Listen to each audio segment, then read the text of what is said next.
Chapter 1. Tom. No answer. Tom. No answer. What's gone with that boy, I wonder? You, Tom. No answer. The old lady pulled her spectacles down and looked over them about the room. Then she put them up and looked out under them. She seldom or never looked through them for so small a thing as a boy. They were her state pair, the pride of her heart, and were built for style, not service. She could have seen through a pair of stove lids just as well. She looked perplexed for a moment and then said, not fiercely, but still loud enough for the furniture to hear, "Well, I lay if I get hold of you I'll—" She did not finish, for by this time she was bending down and punching under the bed with the broom, and so she needed breath to punctuate the punches with.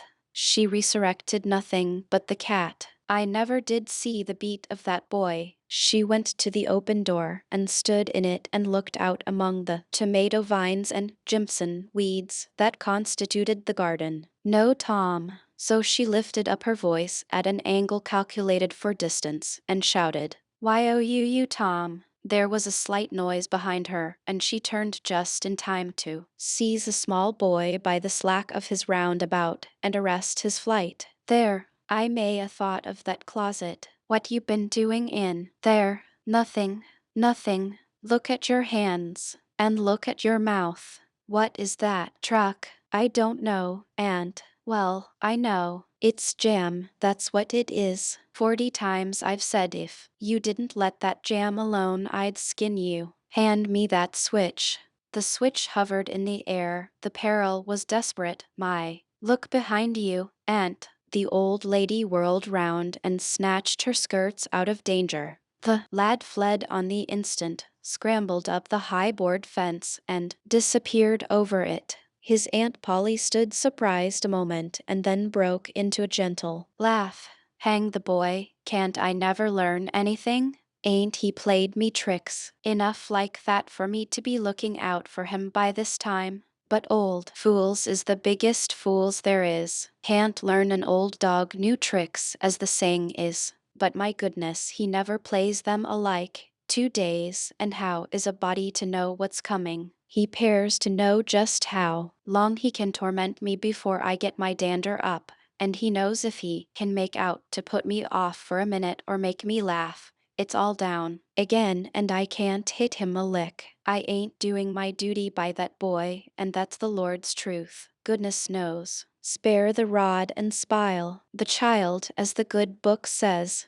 I'm a laying up sin and suffering for us both. I know he's full of the old scratch, but laws a me, he's my own dead sister's boy, poor thing, and I ain't got the heart to lash him somehow. Every time I let him off, my conscience does hurt me so, and every time I hit him my old heart most breaks. Well, man, that is born of woman is of few days and full of trouble, as the scripture says, and I reckon it's so. He'll play hooky this evening, and southwestern for afternoon. I'll just be obliged to make him work to tomorrow to punish him. It's mighty hard to make him work Saturdays when all the boys is having holiday, but he hates work more than he hates anything else, and I've got to do some of my duty by him, or I'll be the ruination of the child. Tom did play hooky, and he had a very good time. He got back home barely in season to help Jim, the small colored boy, saw next day's wood and split the kindlings before supper. At least he was there in time to tell his adventures to Jim while Jim did 3/4 of the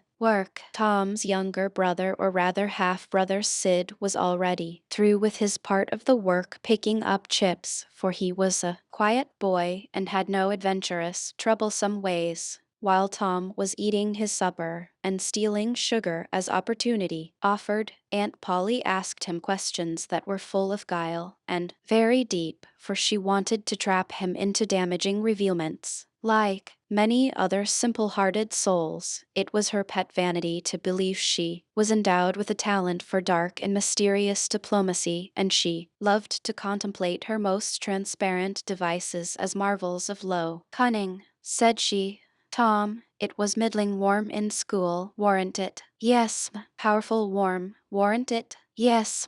Didn't you want to go in a swimming, Tom? A bit of a scare shot through Tom, a touch of uncomfortable suspicion. He searched Aunt Polly's face, but it told him nothing. So he said, "Nom, well, not very much." The old lady reached out her hand and felt Tom's shirt, and said, "But you ain't too warm now, though," and it flattered her to reflect that she had discovered that the shirt was dry without anybody knowing that that was what she had in her mind. But in spite of her, Tom knew where the wind lay now, so he forestalled what may be the next move. "Some of us pumped on our heads, mine's damp yet. See?" Aunt Polly was vexed to think she had overlooked that bit of circumstantial evidence and missed a trick. Then she had a new inspiration. "Tom, you didn't have to undo your shirt collar where I sewed it, to pump on your head, did you? Unbutton your jacket." The trouble vanished out of Tom's face. He opened his jacket. His shirt collar was securely sewed. "Bother. Well, go 'long with you. I'd made sure you'd played hooky and been a swimming, but I forgive ye, Tom. I reckon you're a kind of a singed cat, as the saying is, better'n you look." This time, she was half sorry her sagacity had miscarried, and half glad that Tom had stumbled into obedient conduct for once. But Sydney said, "Well, now, if I didn't think you sewed his collar with white thread, but it's black, why, I did sew it with white, Tom." But Tom did not wait for the rest. As he went out at the door he said, "Siddy, I'll lick you for that." In a safe place Tom examined two large needles, which were thrust into the lapels of his jacket and had thread bound about them. One needle carried white thread and the other black. He said, "She'd never noticed if it hadn't been for Sid. Confound it, sometimes she sews it with white and sometimes she sews it with black. I wish to Jiminy she'd stick to one or t'other. I can't keep the run of 'em. But I bet you I'll lamb Sid for that. I'll learn him." He was not the model boy of the village. He knew the model boy very well, though, and loathed him. Within 2 minutes, or evening less, he had forgotten all his troubles. Not because his troubles were one whit less heavy and bitter to him than a man's are to a man, but because a new and powerful interest bore them down and drove them out of his mind for the time, just as men's misfortunes are forgotten in the excitement of new enterprises. This new interest was a valued novelty in whistling, which he had just acquired from a Negro, and he was suffering to practice it undisturbed. It consisted in a peculiar bird-like turn, a sort of liquid warble produced by touching the tongue to the roof of the mouth at short intervals in the amid of the music. The reader probably remembers how to do it if he has ever been a boy. Diligence and attention soon gave him the knack of it, and he strode down the street with his mouth full of harmony and his soul full of gratitude. He felt much as an astronomer feels who has discovered a new planet. No doubt, as far as strong, deep, unalloyed pleasure is concerned, the advantage was with the boy, not the astronomer. The summer evenings were long. It was not dark, yet soon Tom checked his whistle. A stranger was before him, a boy a shade larger than himself. A newcomer of any age or either sex was an impressive curiosity in the poor little shabby village of St. Petersburg. This boy was well dressed, too well dressed on a weekday. This was simply astounding.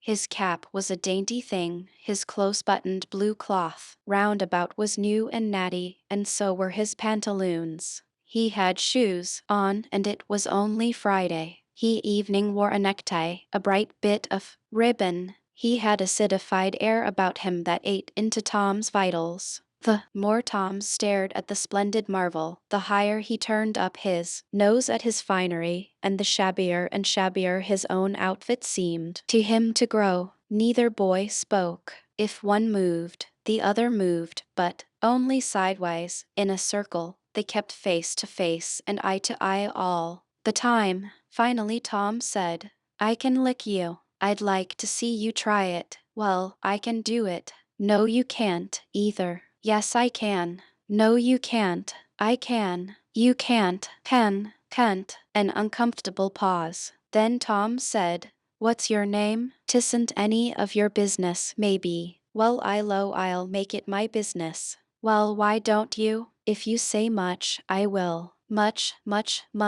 There now. Oh, you think you're mighty smart, don't you? I could lick you with one hand tied behind me, if I wanted to." "Well, why don't you do it?" "USA, why you can do it." "Well, I will if you fool with me." "Oh yes, I've seen whole families in the same fix." "Smarty, you think you're some, now, don't you?" "Oh, what a hat. You can lump that hat if you don't like it. I dare you to knock it off, and anybody that'll take a dare will suck eggs." "You're a liar. You're another. You're a fighting liar and dasn't take it up." "Aw, take a walk. Say, if you give me much more of your sass, I'll take and bounce a rock off your head." "Oh, of course you will." "Well, I will." "Well, why don't you do it then? What do you keep saying you will for? Why don't you do it?" "It's because you're afraid." "I ain't afraid." "You are." "I ain't." "You are." Another pause, and more eyeing and sidling around each other. Soon they were shoulder to shoulder. Tom said, "Get away from here. Go away yourself." "I won't." "I won't either." So they stood, each with a foot placed at an angle as a brace, and both shoving with May and main, and glowering at each other with hate, but neither could get an advantage. After struggling till both were hot and flushed, each relaxed his strain with watchful caution, and Tom said, "You're a coward and a pup. I'll tell my big brother on you, and he can thrash you with his little finger, and I'll make him do it, too." "What do I care for your big brother? I've got a brother that's bigger than he is, and what's more, he can throw him over that fence, too." Both brothers were imaginary. "That's a lie." "You're saying so, don't make it so." Tom drew a line in the dust with his big toe and said, "I dare you to step over that, and I'll lick you till you can't stand up. Anybody that'll take a dare will steal sheep." The new boy stepped over promptly and said, "Now you said you'd do it, now let's see you do it. Don't you crowd me now, you better look out." "Well, you said you'd do it. Why don't you do it?" "By jingo, for 2 cents I will do it." The new boy took 2 broad coppers out of his pocket and held them out. With derision, Tom struck them to the ground. In an instant both boys were rolling and tumbling in the dirt, gripped together like cats, and for the space of a minute they tugged and tore at each other's hair and clothes, punched and scratched each other's nose, and covered themselves with dust and glory. Soon the confusion took form, and through the fog of battle Tom appeared, seated astride the new boy, and pounding him with his fists. "Holler 'nuff," said he. The boy only struggled to free himself. He was crying, mainly from rage. "Holler 'nuff," and the pounding went on. At last the stranger got out a smothered "nuff," and Tom let him up, and said, "Now that'll learn you. Better look out who you're fooling with next time." The new boy went off brushing the dust from his clothes, sobbing, snuffling, and occasionally looking back and shaking his head and threatening what he would do to Tom the next time he caught him out, to which Tom responded with jeers and started off in high feather, and as soon as his back was turned the new boy snatched up a stone, threw it and hit him between the shoulders, and then turned tail and ran like an antelope. Tom chased the traitor home, and thus found out where he lived. He then held a position at the gate for some time, daring the enemy to come outside, but the enemy only made faces at him through the window and declined. At last the enemy's mother appeared and called Tom a bad, vicious, vulgar child, and ordered him away. So he went away, but he said he load to lay for that boy. Chapter 2. Saturday morning was come, and all the summer world was bright and fresh and brimming with life. There was a song in every heart, and if the heart was young the music issued at the lips. There was cheer in every face and a spring in every step. The locust trees were in bloom, and the fragrance of the blossoms filled the air. Cardiff Hill, beyond the village and above it, was green with vegetation, and it lay just far enough away to seem a delectable land, dreamy, reposeful, and inviting. Tom appeared on the sidewalk with a bucket of whitewash and a long-handled brush. He surveyed the fence, and all gladness left him, and a deep melancholy settled down upon his spirit. 30 yards of board, fence 9 feet high. Life to him seemed hollow, and existence but a burden. Sighing, he dipped his brush and passed it along the topmost plank, repeated the operation, did it again, compared the insignificant, whitewashed streak with a far-reaching continent of unwhitewashed fence, and sat down on a tree box discouraged. Jim came skipping out at the gate with a tin pail and singing Buffalo Gals, bringing water from the town pump. Had always been hateful work in Tom's eyes before, but now it did not strike him so. He remembered that there was company at the pump. White, mulatto, and Negro boys and girls were always there, waiting their turns, resting, trading playthings, quarreling, fighting, skylarking. And he remembered that although the pump was only 150 yards off, Jim never got back with a bucket of water under an hour. An evening then somebody generally had to go after him. Tom said, "Say, Jim, I'll fetch the water if you'll whitewash some." Jim shook his head and said, "Can't, Mars Tom. Ol' missus, she tole me I got to go and git dis water and not stop foolin' round wid anybody. She say she spec Mars Tom gwine to ax me to whitewash, and so she tole me go long and tend to my own business. She lowed she'd tend to de whitewashin'." "Oh, never you mind what she said, Jim. That's the way she always talks. Gimme the bucket. I won't be gone only a minute." "She won't ever know, though I dasn't, Mars Tom. Ol' missus she'd take and tar de head off me, 'deed she would. She never licks anybody, whacks 'em over the head with her thimble, and who cares for that, I'd like to know. She talks awful, but talk don't hurt. Anyways, it don't if she don't cry. Jim, I'll give you a marvel. I'll give you a white alley." Jim began to waver. "White alley, Jim, and it's a bully taw. My, dat's a mighty gay marvel, I tell you. But Mars Tom I's powerful 'fraid ol' missus. And besides, if you will I'll show you my sore toe." Jim was only human. This attraction was too much for him. He put down his pail, took the white alley, and bent over the toe with absorbing interest while the bandage was being unwound. In another moment he was flying down the street with his pail and a tingling rear. Tom was whitewashing with vigor, and Aunt Polly was retiring from the field, with a slipper in her hand and triumph in her eye.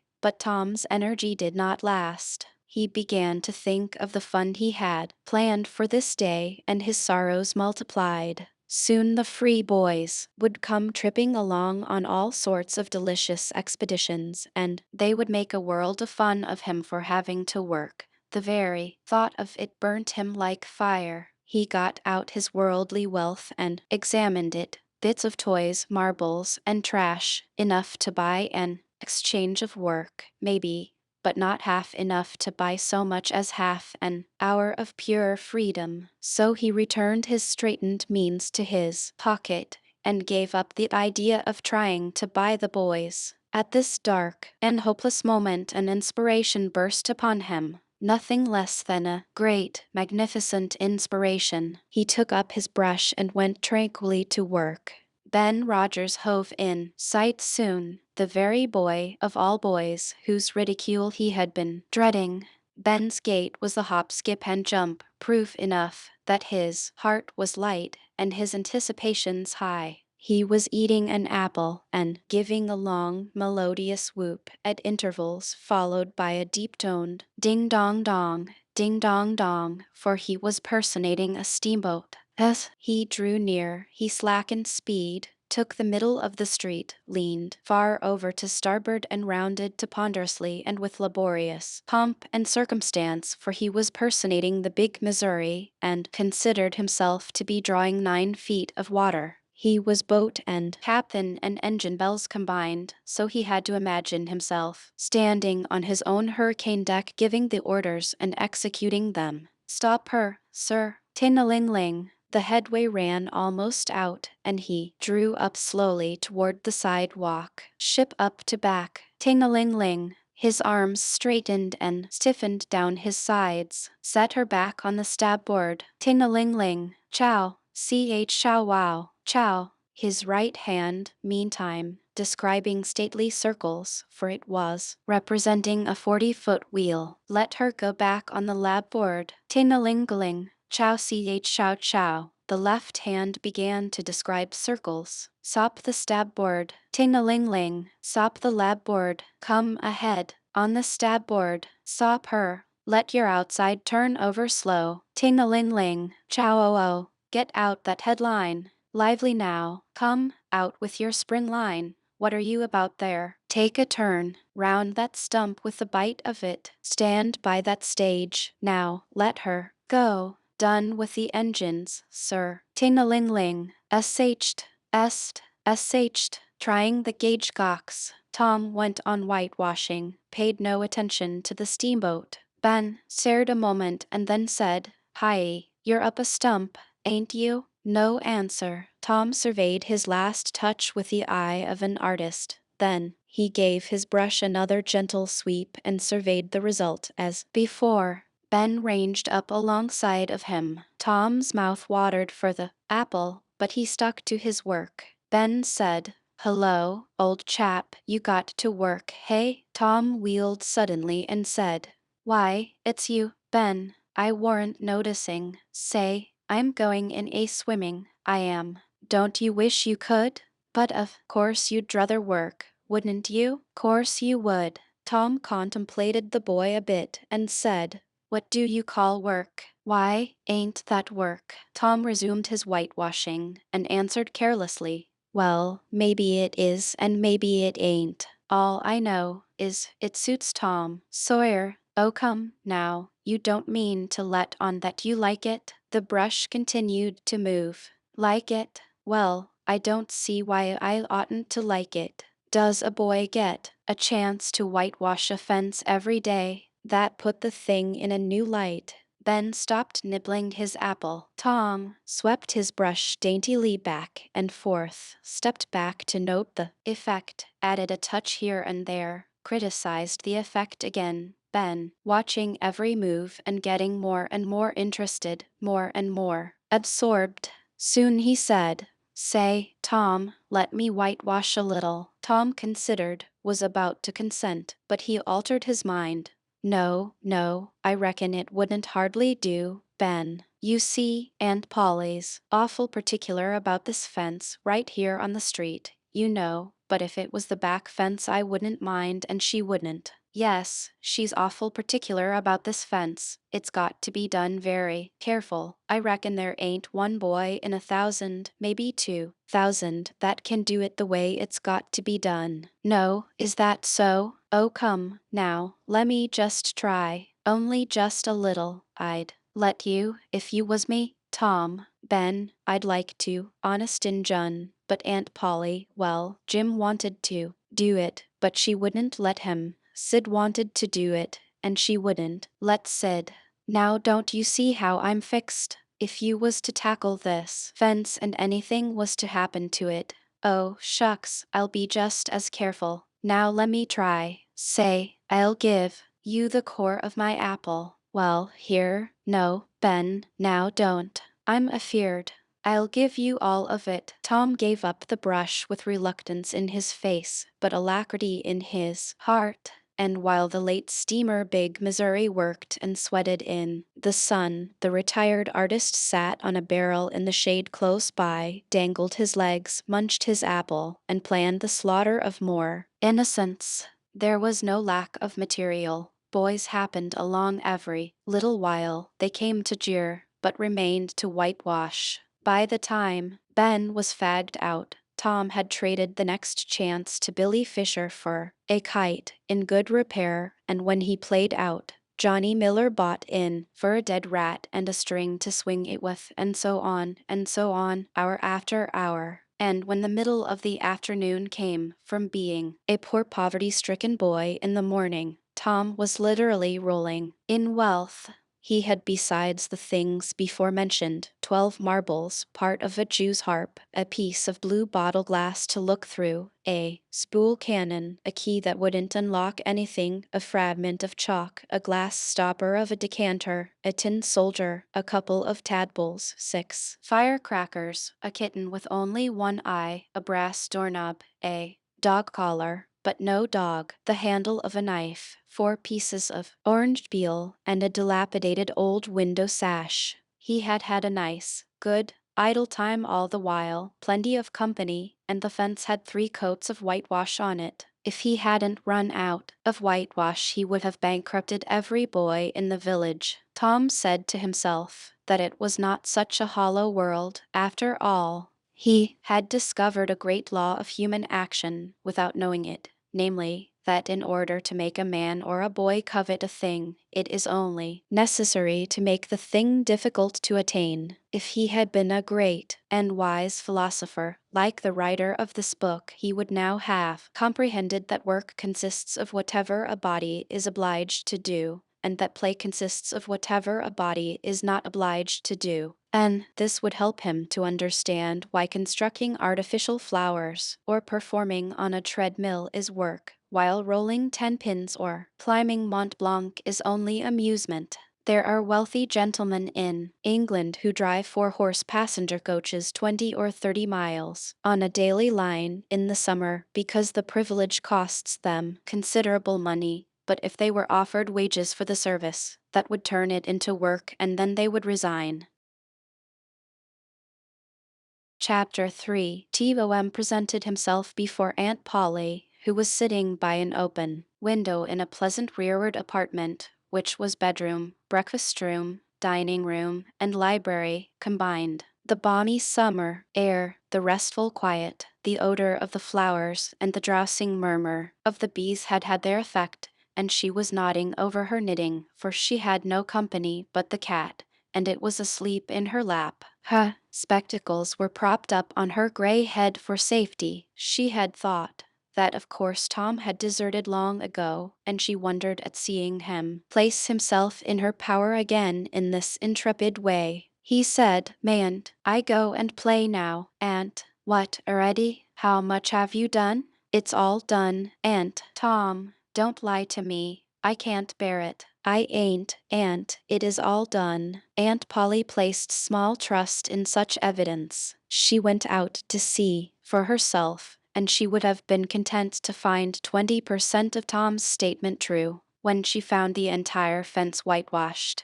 and not only whitewashed but elaborately coated and recoated, an evening, a streak added to the ground, her astonishment was almost unspeakable. She said, "Well, I never. There's no getting round it. You can work when you're a mind to, Tom." And then she diluted the compliment by adding, "But it's powerful seldom you're a mind to, I'm bound to say." "Well, go 'long and play.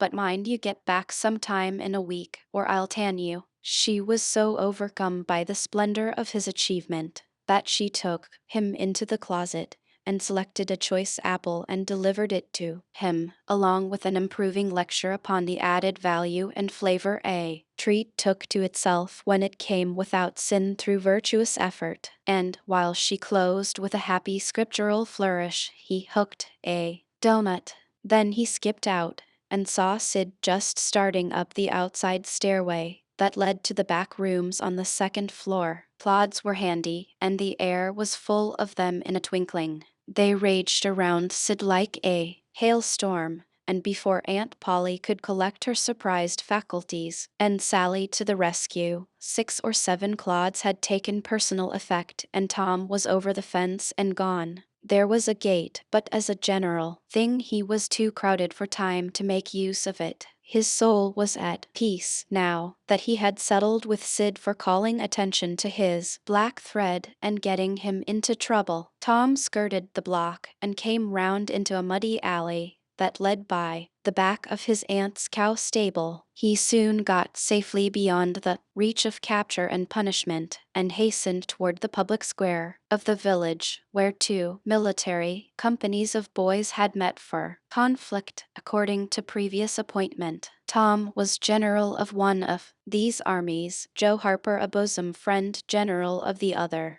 These two great commanders did not condescend to fight in person, that being better suited to the still smaller fry, but sat together on an eminence and conducted the field operations by orders delivered through aides de camp. Tom's army won a great victory after a long and hard-fought battle. Then the dead were counted, prisoners exchanged, the terms of the next disagreement agreed upon, and the day for the necessary battle appointed, after which the armies fell into line and marched away, and Tom turned homeward alone. As he was passing by the house where Jeff Thatcher lived, he saw a new girl in the garden, a lovely little blue-eyed creature with yellow hair, plaited into two long tails, white summer frock and embroidered pantalettes. The fresh-crowned hero fell without firing a shot.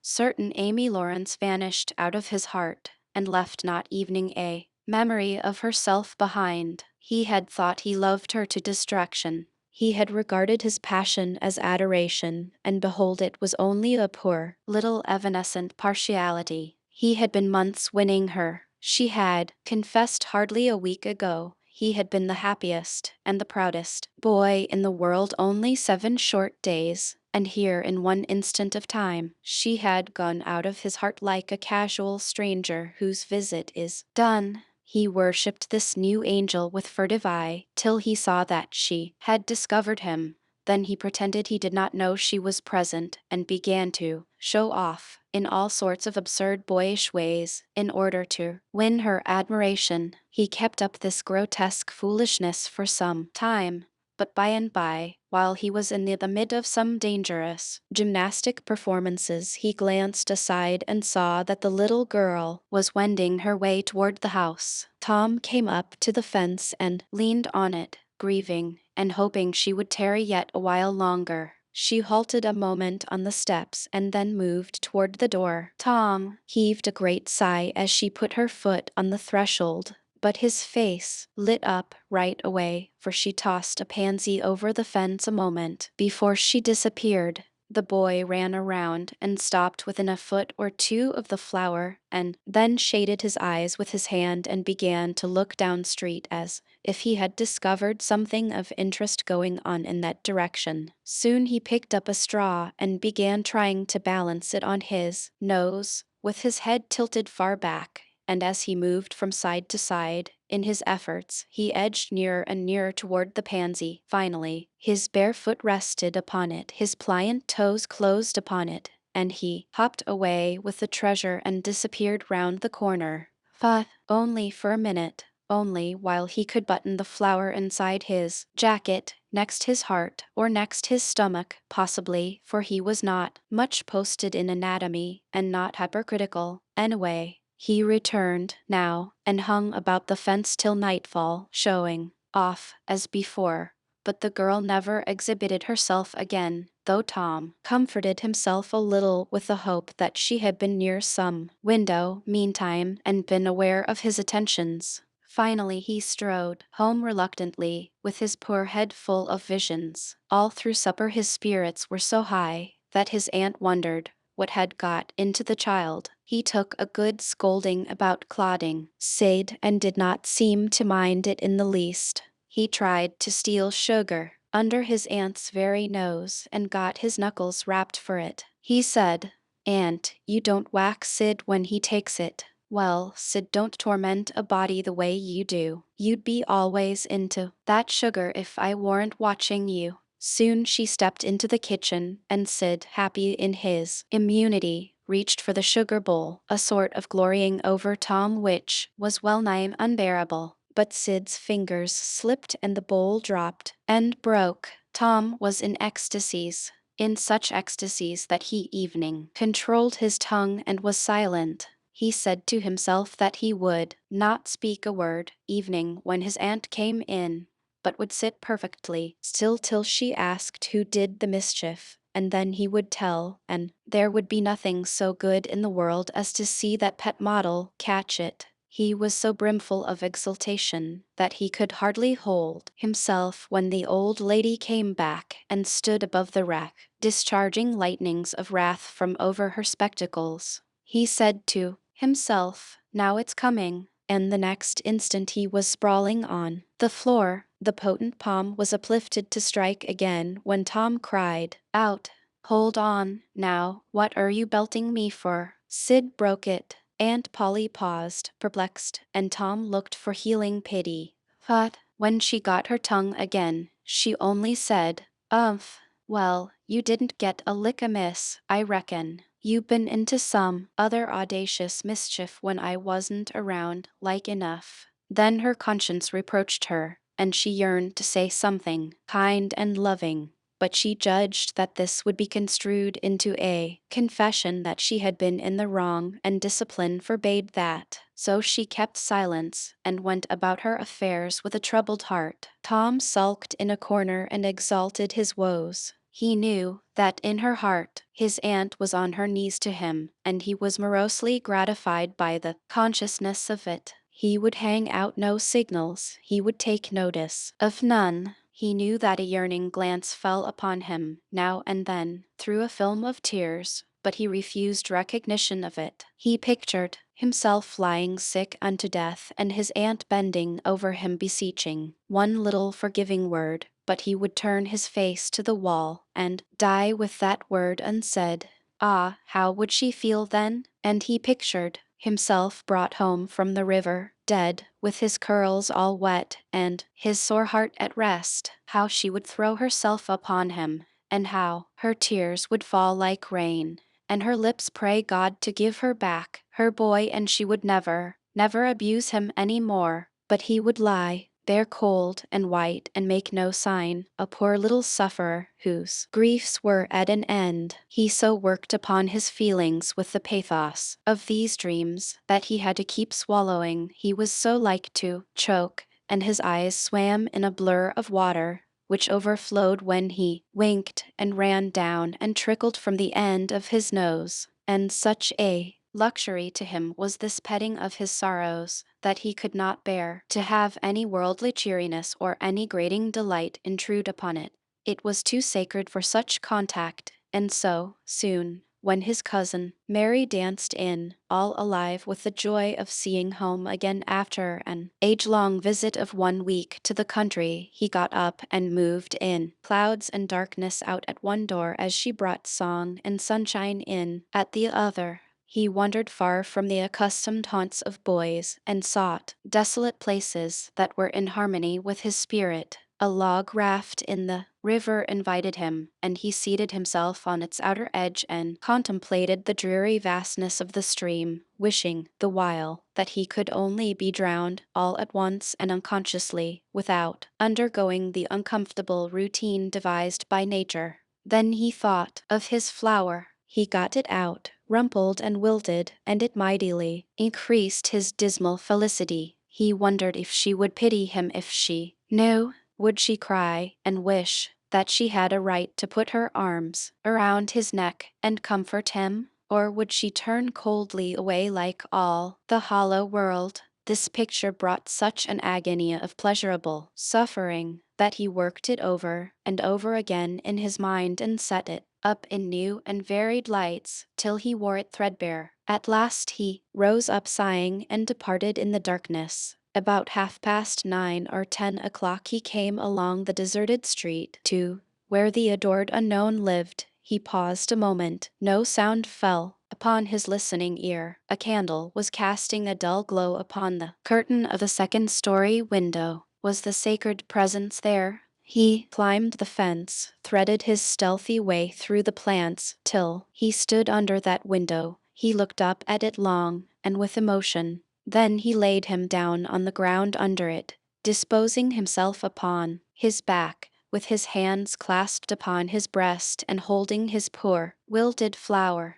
and thus he would die out in the cold world, with no shelter over his homeless head, no friendly hand to wipe the death damps from his brow, no loving face to bend pityingly over him, when the great agony came, and thus she would see him, when she looked out upon the glad morning, and oh, would she drop one little tear upon his poor, lifeless form? Would she heave one little sigh to see a bright, young life so rudely blighted, so untimely cut down? The window went up, a maidservant's discordant voice profaned the holy calm, and a deluge of water drenched the prone martyr's remains. The strangling hero sprang up with a relieving snort.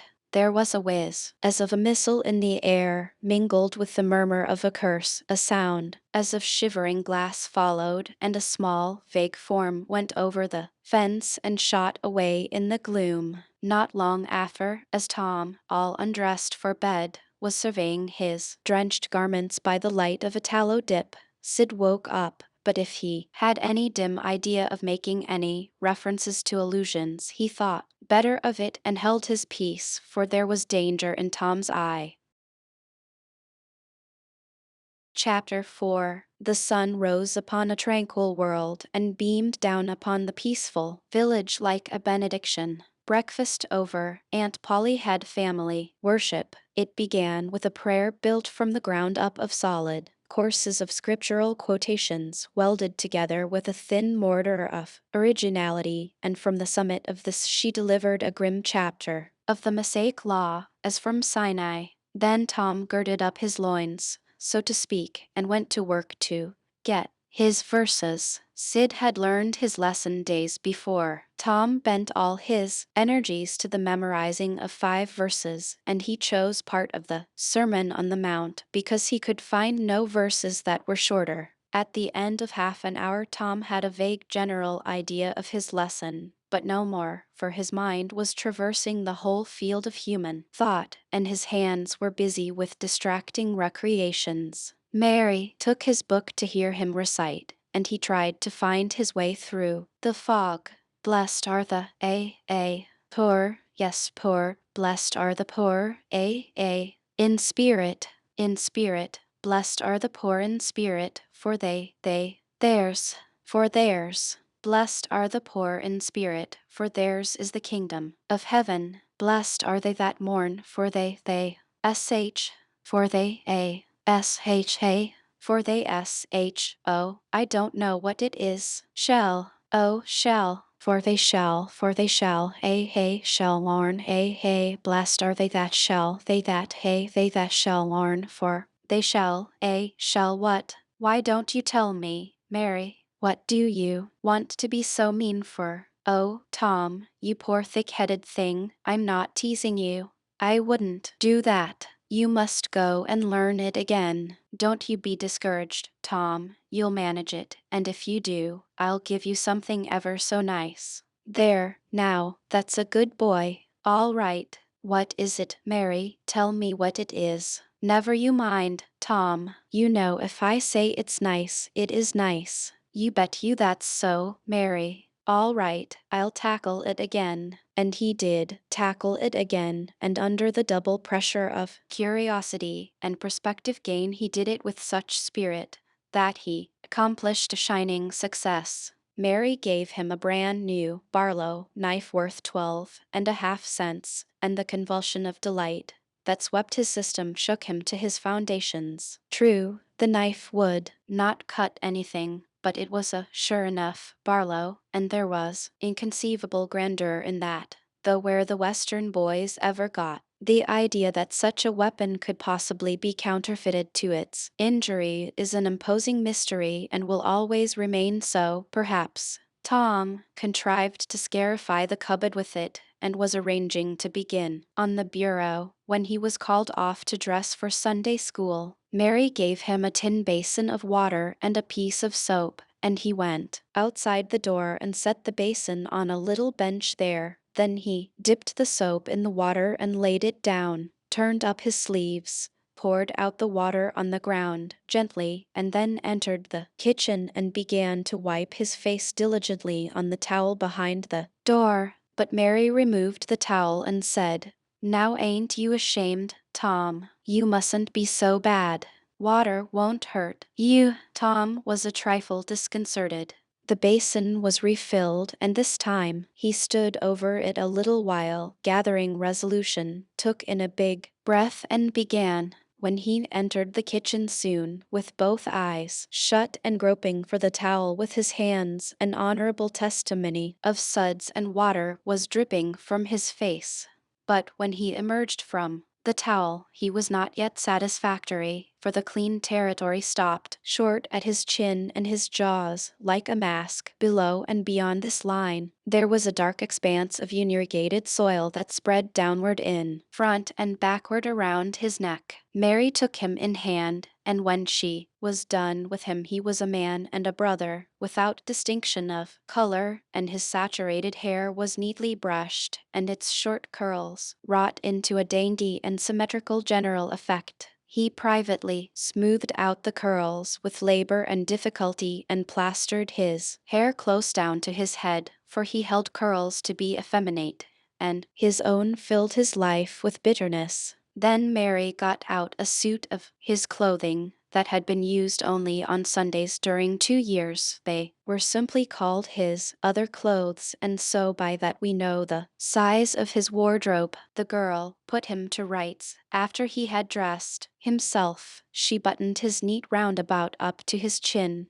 turned his vast shirt collar down over his shoulders, brushed him off and crowned him with his speckled straw hat. He now looked exceedingly improved and uncomfortable. He was fully as uncomfortable as he looked, for there was a restraint about whole clothes and cleanliness that galled him. He hoped that Mary would forget his shoes, but the hope was blighted. She coated them thoroughly with tallow, as was the custom, and brought them out. He lost his temper and said he was always being made to do everything he didn't want to do. But Mary said persuasively, "Please, Tom, that's a good boy." So he got into the shoes, snarling. Mary was soon ready, and the three children set out for Sunday school, a place that Tom hated with his whole heart.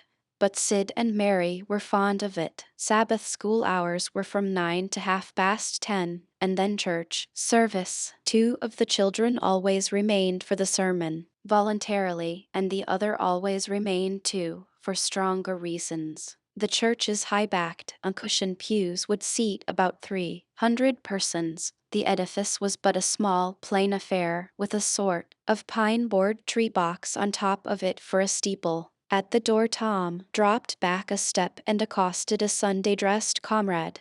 "Say, Billy, got a yaller ticket?" "Yes." "What'll you take for her?" "What'll you give?" "Piece of licorice and a fish hook." "Less cm." Tom exhibited.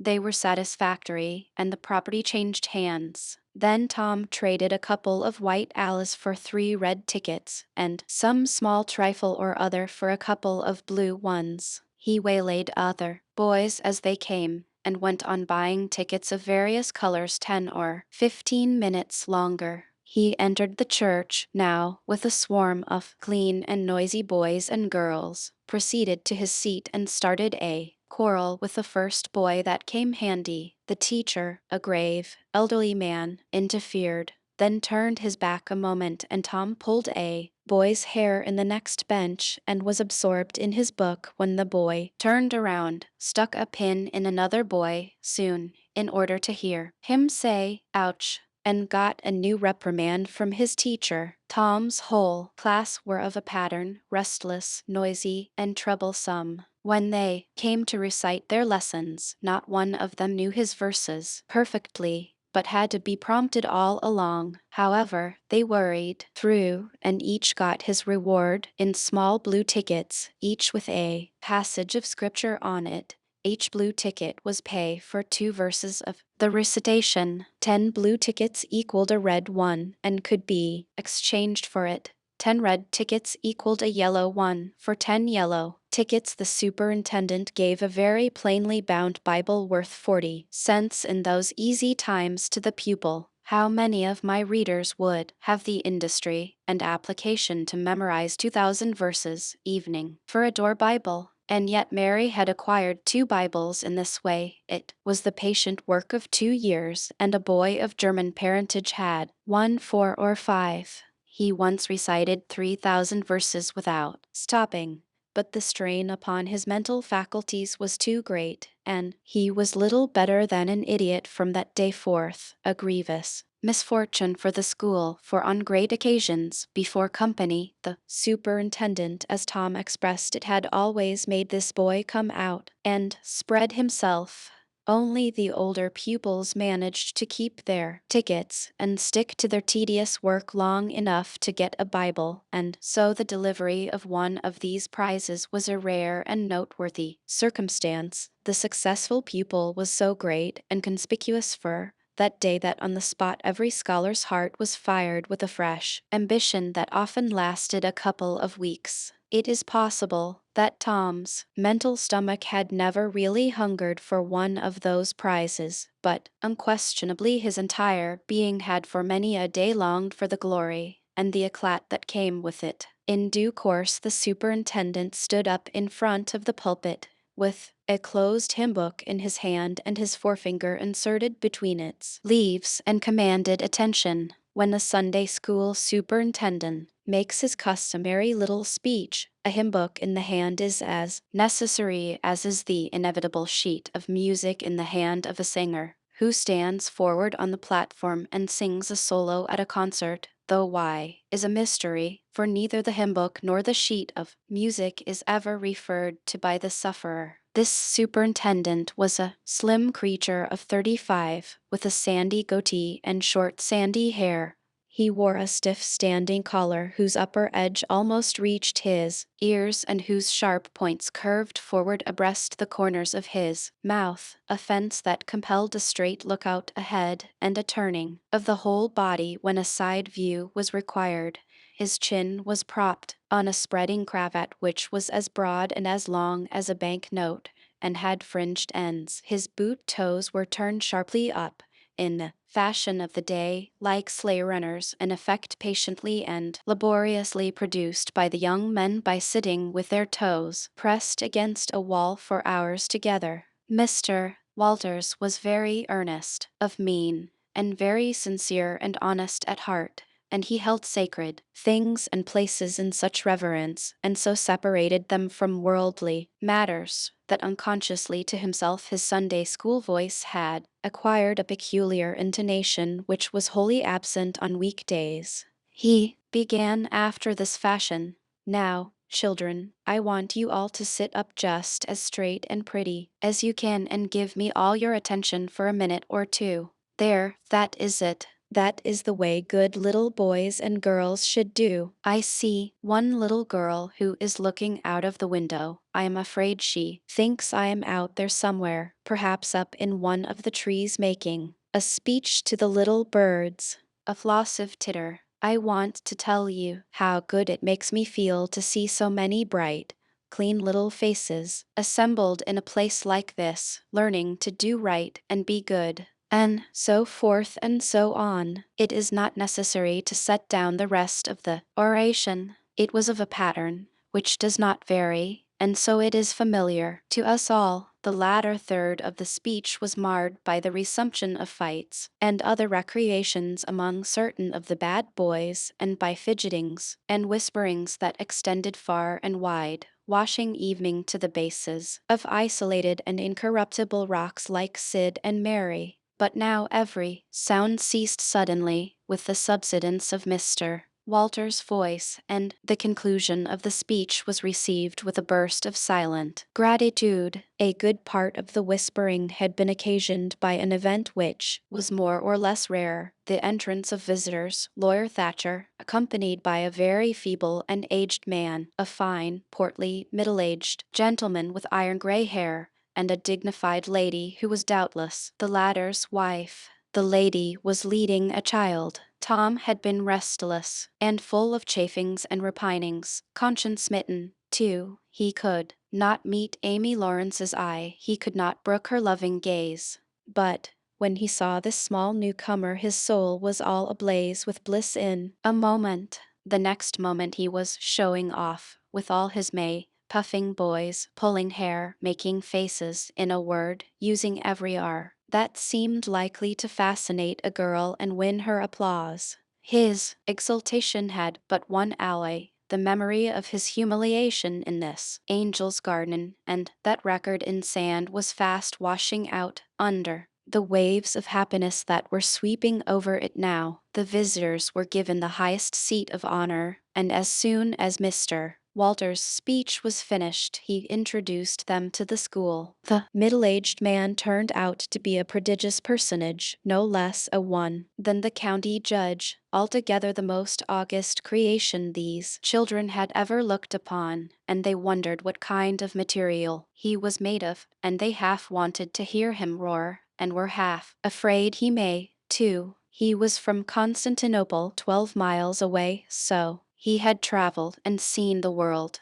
These very eyes had looked upon the county courthouse, which was said to have a tin roof. The awe which these reflections inspired was attested by the impressive silence and the ranks of staring eyes. This was the great Judge Thatcher, brother of their own lawyer. Jeff Thatcher immediately went forward to be familiar with the great man and be envied by the school. It would have been music to his soul to hear the whisperings. "Look at him, Jim. He's a-going up there. Say, look, he's a-going to shake hands with him. He is shaking hands with him. By jings, don't you wish you was Jeff?" Mr. Walters fell to showing off with all sorts of official bustlings and activities, giving orders, delivering judgments, discharging directions here, there, everywhere that he could find a target. The librarian showed off, running here and there with his arms full of books and making a deal of the splutter and fuss that insect authority delights in. The young lady teachers showed off, bending sweetly over pupils that were lately being boxed, lifting pretty warning fingers at bad little boys and patting good ones lovingly. The young gentlemen teachers showed off with small scoldings and other little displays of authority and fine attention to discipline, and most of the teachers of both sexes found business up at the library by the pulpit,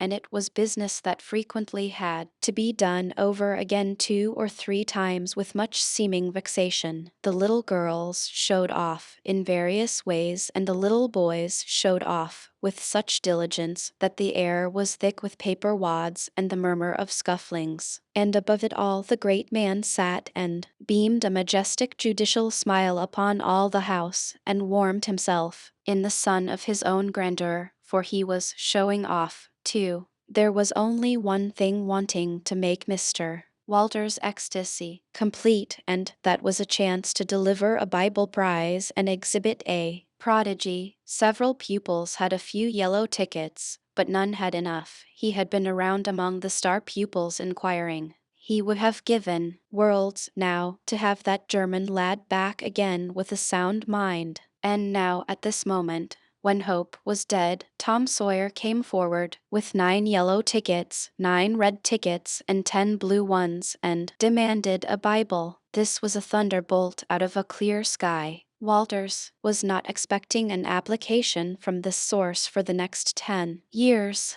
but there was no getting around it. Here were the certified checks, and they were good for their face. Tom was therefore elevated to a place with the judge and the other elect, and the great news was announced from headquarters. It was the most stunning surprise of the decade, and so profound was the sensation that it lifted the new hero up to the judicial one's altitude, and the school had 2 marvels to gaze upon in place of one. The boys were all eaten up with envy, but those that suffered the bitterest pangs were those who perceived too late that they themselves had contributed to this hated splendor by trading tickets to Tom for the wealth he had amassed in selling whitewashing privileges. These despised themselves as being the dupes of a wily fraud, a guileful snake in the grass. The prize was delivered to Tom with as much effusion as the superintendent could pump up under the circumstances, but it lacked somewhat of the true gush, for the poor fellow's instinct taught him that there was a mystery here that could not well bear the light. Perhaps it was simply preposterous that this boy had warehoused 2,000 sheaves of scriptural wisdom on his premises. A dozen would strain his capacity without a doubt. Amy Lawrence was proud and glad, and she tried to make Tom see it in her face, but he wouldn't look. She wondered. Then she was just a grain troubled. Next, a dim suspicion came and went, came again. She watched. A furtive glance told her worlds, and then her heart broke, and she was jealous and angry, and the tears came, and she hated everybody. Tom, most of all she thought. Tom was introduced to the judge, but his tongue was tied, his breath would hardly come, his heart quaked, partly because of the awful greatness of the man, but mainly because he was her parent. He would have liked to fall down and worship him if it were in the dark. The judge put his hand on Tom's head and called him a fine little man, and asked him what his name was. The boy stammered, gasped, and got it out. Tom. Oh, no, not Tom, it is Thomas. Ah, that's it. I thought there was more to it, maybe. That's very well. But you've another one, I dare say, and you'll tell it to me, won't you? Tell the gentleman your other name, Thomas, said Walters, and say, sir, you mustn't forget your manners. Thomas Sawyer, sir. That's it. That's a good boy, fine, manly little fellow. 2,000 verses is a great many, very, very great many. And you never can be sorry for the trouble you took to learn them, for knowledge is worth more than anything there is in the world. It's what makes great men and good men. You'll be a great man and a good man yourself some day, Thomas, and then you'll look back and say, it's all owing to the precious Sunday school privileges of my boyhood. It's all owing to my dear teachers that taught me to learn. It's all owing to the good superintendent who encouraged me and watched over me and gave me a beautiful Bible, a splendid, elegant Bible to keep and have it all for my own. Always, it's all owing to right bringing up. That is what you will say, Thomas, and you wouldn't take any money for those 2,000 verses. No, truly, you wouldn't. And now you wouldn't mind telling me and this lady some of the things you've learned. No, I know. You wouldn't, for we are proud of little boys that learn. Now, no doubt you know the names of all the 12 disciples. Won't you tell us the names of the first 2 that were appointed? Tom was tugging at a buttonhole and looking sheepish. He blushed now, and his eyes fell. Mr. Walter's heart sank within him. He said to himself, it is not possible that the boy can answer the simplest question. Why did the judge ask him? Yet he felt obliged to speak up and say, answer the gentleman, Thomas, don't be afraid. Tom still hung fire. Now I know you'll tell me, said the lady. Chapter 5. About 10:30 the cracked bell of the small church began to ring, and soon the people began to gather for the morning sermon. The Sunday school children distributed themselves about the house and occupied pews with their parents, so as to be under supervision. Aunt Polly came, and Tom and Sid and Mary sat with her, Tom being placed next the aisle, in order that he may be as far away from the open window and the seductive outside summer scenes as possible. The crowd filed up the aisles, the aged and needy postester, who had seen better days, the mayor and his wife, for they had a mayor there among other unnecessaries, the justice of the peace, the widow Douglas, fair, smart, and 40, a generous, good-hearted soul and well-to-do, her hill mansion the only palace in the town, and the most hospitable and much the most lavish in the matter of festivities that St. Petersburg could boast, the bent and venerable Major and Mrs.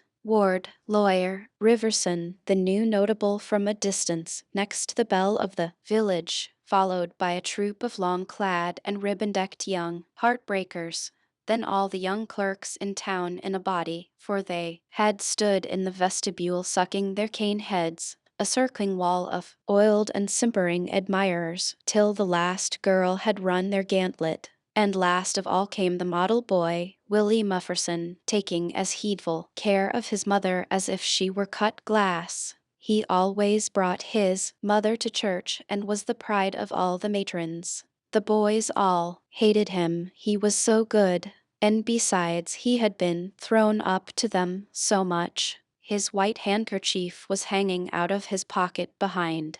As usual on Sundays, accidentally, Tom had no handkerchief, and he looked upon boys who had as snobs. The congregation being fully assembled now, the bell rang once more, to warn laggards and stragglers, and then a solemn hush fell upon the church, which was only broken by the tittering and whispering of the choir in the gallery. The choir always tittered and whispered all through service. There was once a church choir that was not ill-bred, but I have forgotten where it was now. It was a great many years ago, and I can scarcely remember anything about it, but I think it was in some foreign country. The minister gave out the hymn and read it through with a relish, in a peculiar style which was much admired in that part of the country. His voice began on a medium key and climbed steadily up till it reached a certain point, where it bore with strong emphasis upon the topmost word and then plunged down as if from a spring-board. Shall I be Cariad tow the skies on flowery beds of ease, whilst others fight to win the prize and sail through bloody seas? He was regarded as a wonderful reader. At church sociables he was always called upon to read poetry, and when he was through, the ladies would lift up their hands and let them fall helplessly in their laps and wall their eyes and shake their heads as much as to say, words cannot express it, it is too beautiful, too beautiful for this mortal earth. After the hymn had been sung, the Rev. Mr. Sprague turned himself into a bulletin board and read off notices of meetings and societies and things till it seemed that the list would stretch out to the crack of doom, a queer custom which is still kept up in America, evening in cities, away here in this age of abundant newspapers. Often, the less there is to justify a traditional custom, the harder it is to get rid of it. And now the minister prayed. A good, generous prayer it was, and went into details. It pleaded for the church and the little children of the church, for the other churches of the village, for the village itself, for the county, for the state officers, for the United States, for the churches of the United States, for Congress, for the President, for the officers of the government, for poor sailors tossed by stormy seas, for the oppressed millions groaning under the heel of European monarchies and Oriental despotisms, for such as have the light and the good tidings, and yet have not eyes to see nor ears to hear, withal, for the heathen in the far islands of the sea, and closed with a supplication that the words he was about to speak may find grace and favor and be as seed sown in fertile ground, yielding in time a grateful harvest of good. Amen. There was a rustling of dresses, and the standing congregation sat down. The boy whose history this book relates did not enjoy the prayer, he only endured it, if he evening did that much. He was restive all through it. He kept tally of the details of the prayer, unconsciously, for he was not listening, but he knew the ground of old, and the clergyman's regular route over it, and when a little trifle of new matter was interlarded, his ear detected it, and his whole nature resented it. He considered additions unfair and scoundrelly. In the amid of the prayer a fly had lit on the back of the pew in front of him and tortured his spirit by calmly rubbing its hands together, embracing its head with its arms, and polishing it so vigorously that it seemed to almost part company with the body, and the slender thread of a neck was exposed to view, scraping its wings with its hind legs, and smoothing them to its body as if they had been coat-tails.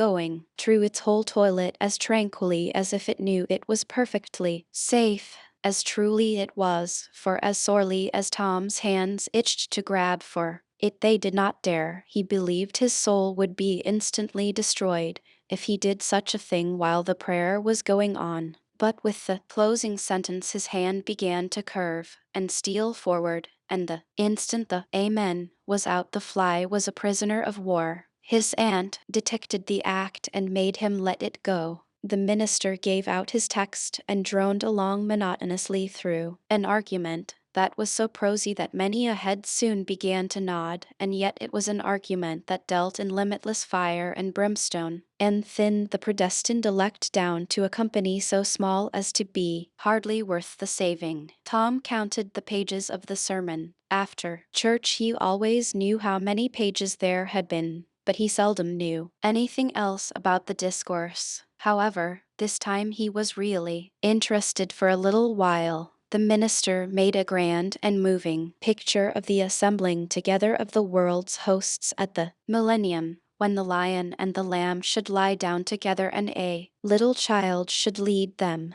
But the pathos, the lesson, the moral of the great spectacle were lost upon the boy. He only thought of the conspicuousness of the principal character before the onlooking nations. His face lit with the thought, and he said to himself that he wished he could be that child if it was a tame lion. Now he lapsed into suffering again. As the dry argument was resumed, soon he bethought him of a treasure he had and got it out. It was a large black beetle with formidable jaws, a pinchbug he called it. It was in a percussion cap box. The first thing the beetle did was to take him by the finger. A natural fillip followed. The beetle went floundering into the aisle and lit on its back, and the hurt finger went into the boy's mouth. The beetle lay there working its helpless legs, unable to turn over. Tom eyed it and longed for it, but it was safe out of his reach. Other people uninterested in the sermon found relief in the beetle, and they eyed it too. Soon a vagrant poodle dog came idling along, sad at heart, lazy with the summer softness and the quiet, weary of captivity, sighing for change. He spied the beetle, the drooping tail lifted and wagged. He surveyed the prize, walked around it, smelt at it from a safe distance, walked around it again, grew bolder, and took a closer smell, then lifted his lip and made a gingerly snatch at it, just missing it, made another and another, began to enjoy the diversion, subsided to his stomach with the beetle between his paws, and continued his experiments, grew weary at last, and then indifferent and absent-minded. His head nodded, and little by little his chin descended and touched the enemy, who seized it. There was a sharp yelp, a flirt of the poodle's head, and the beetle fell a couple of yards away and lit on its back once more. The neighboring spectators shook with a gentle inward joy. Several faces went behind fans and handkerchiefs, and Tom was entirely happy. The dog looked foolish and probably felt so, but there was resentment in his heart, too, and a craving for revenge. So he went to the beetle and began a wary attack on it again, jumping at it from every point of a circle, lighting with his forepaws within an inch of the creature, making evening closer snatches at it with his tests, and jerking his head till his ears flapped again. But he grew tired once more. After a while, tried to amuse himself with a fly, but found no relief. Followed an ant around with his nose close to the floor, and quickly wearied of that, yawned, sighed, forgot the beetle entirely, and sat down on it. Then there was a wild yelp of agony, and the poodle went sailing up the aisle. The yelps continued, and so did the dog. He crossed the house in front of the altar. He flew down the other aisle. He crossed before the doors. He clambered up the home stretch. His anguish grew with his progress, till soon he was but a woolly comet moving in its orbit with the gleam and the speed of light. At last the frantic sufferer sheered from its course and sprang into its master's lap. He flung it out of the window, and the voice of distress quickly thinned away and died in the distance.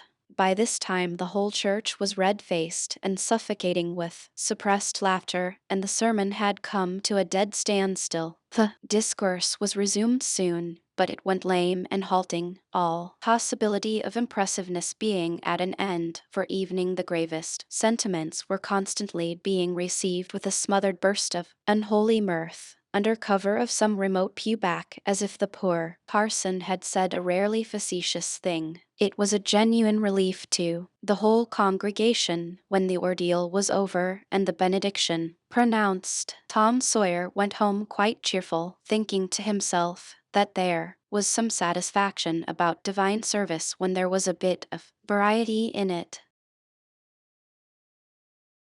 Chapter 6. Monday morning found Tom Sawyer miserable. Monday morning always found him so, because it began another week's slow suffering in school. He generally began that day with wishing he had had no intervening holiday. It made the going into captivity and fetters again so much more odious. Tom lay thinking. Soon it occurred to him that he wished he was sick, then he could stay home from school. Here was a vague possibility. He canvassed his system. No ailment was found, and he investigated again. This time he thought he could detect colicky symptoms, and he began to encourage them with considerable hope.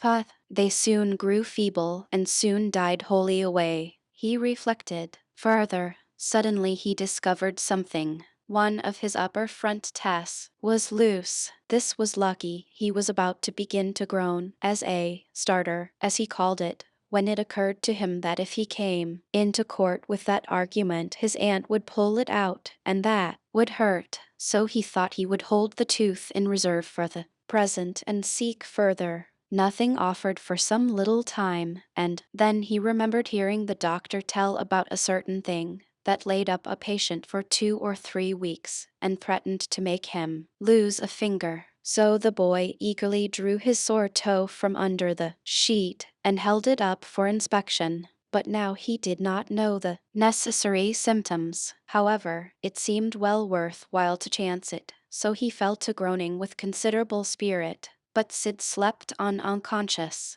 Tom groaned louder and fancied that he began to feel pain in the toe. No result from Sid. Tom was panting with his exertions by this time. He took a rest and then swelled himself up and fetched a succession of admirable groans. Sid snored on. Tom was aggravated. He said, "Sid, Sid," and shook him. This course worked well, and Tom began to groan again. Sid yawned, stretched, then brought himself up on his elbow with a snort, and began to stare at Tom. Tom went on groaning. Sid said, "Tom, say, Tom." No response. "Here, Tom, Tom, what is the matter, Tom?" And he shook him and looked in his face anxiously. Tom moaned out, "Oh, don't, Sid.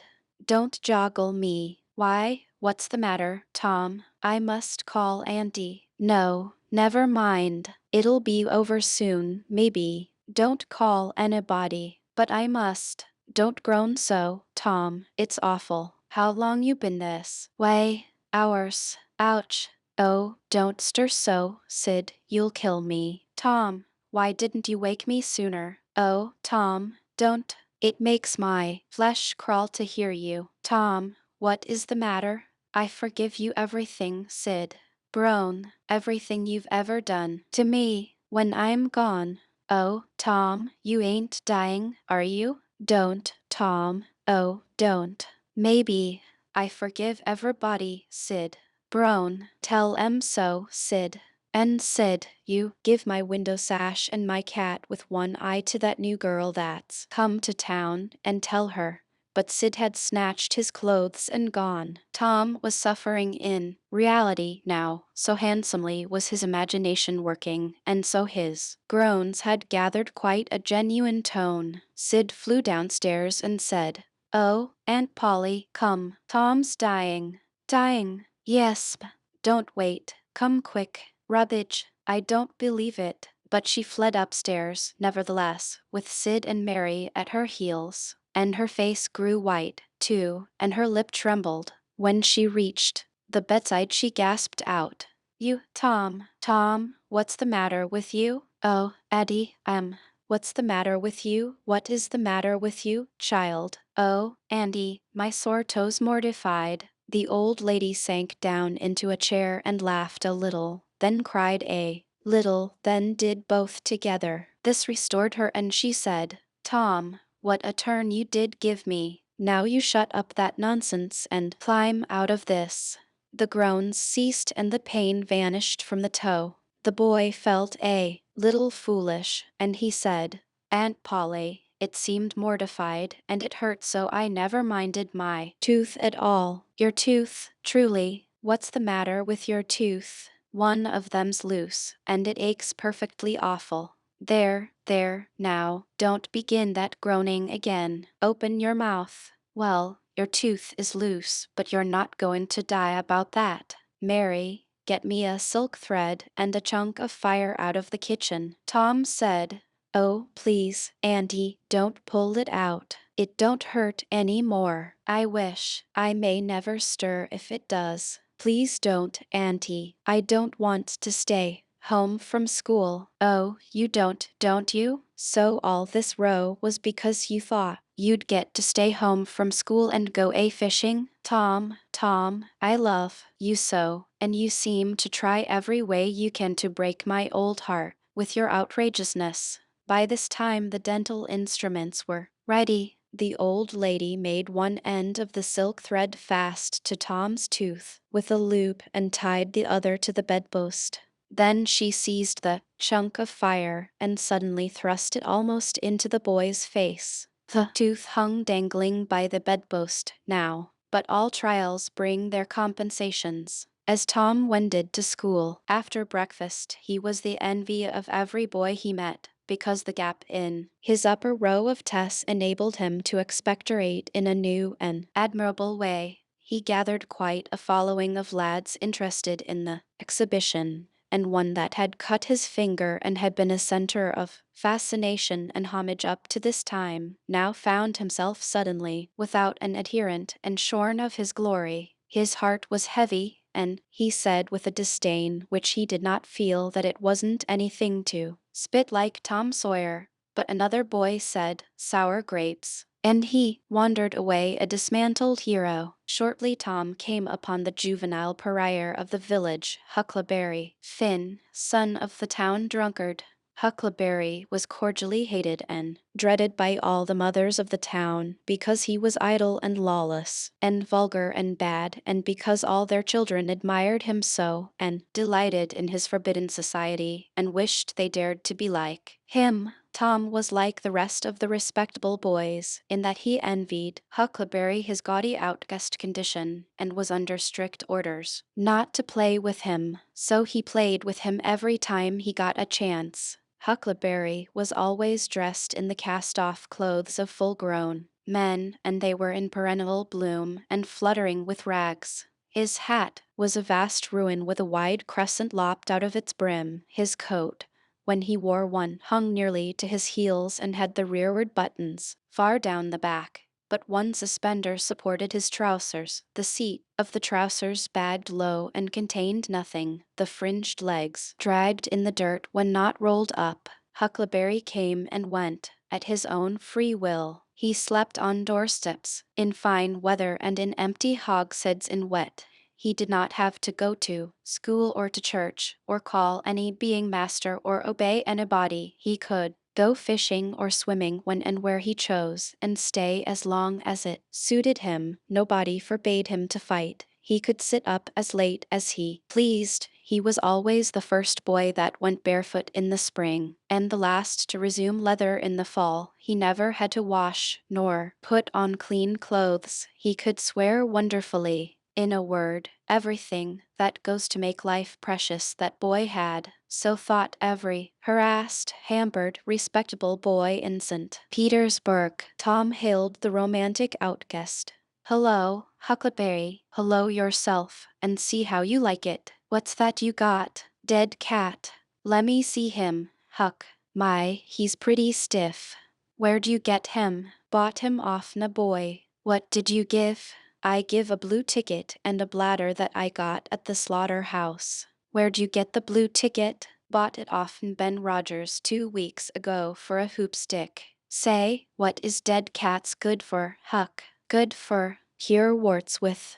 No, is that so? I know something that's better. I bet you don't. What is it? Why, spunk water. Spunk water. I wouldn't give a darn for spunk water. You wouldn't you? Do you ever try it? No, I hain't. But Bob Tanner did. Who told you so? Why, he told Jeff Thatcher, and Jeff told Johnny Baker, and Johnny told Jim Hollies, and Jim told Ben Rogers, and Ben told a nigger, and the nigger told me. There now. Well, what of it? They'll all lie. Leastways all but the nigger. I don't know him, but I never see a nigger that wouldn't lie. Shucks. Now, you tell me how Bob Tanner done it, Huck. Why, he took and dipped his hand in a rotten stump where the rainwater was.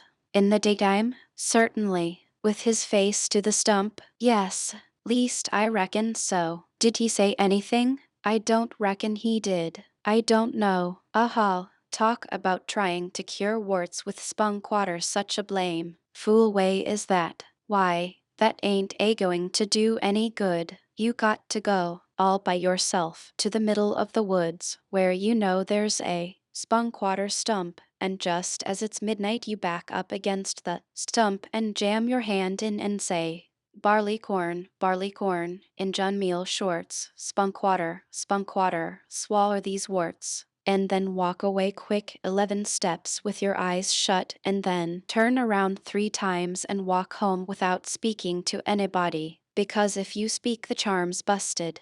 Well, that sounds like a good way, but that ain't the way Bob Tanner done. No, sir, you can bet he didn't, because he's the wartiest boy in this town, and he wouldn't have a wart on him if he'd knowed how to work spunk water. I've took off thousands of warts off of my hands that way, Huck. I play with frogs so much that I've always got considerable many warts. Sometimes I take 'em off with a bean. Yes, bean's good. I've done that. Have you? What's your way? You take and split the bean, and cut the wart so as to get some blood, and then you put the blood on one piece of the bean and take and dig a hole and bury it 'bout midnight at the crossroads in the dark of the moon, and then you burn up the rest of the bean. You see that piece that's got the blood on it will keep drawing and drawing, trying to fetch the other piece to it, and so that helps the blood to draw the wart, and pretty soon off she comes. Yes, that's it, Huck, that's it.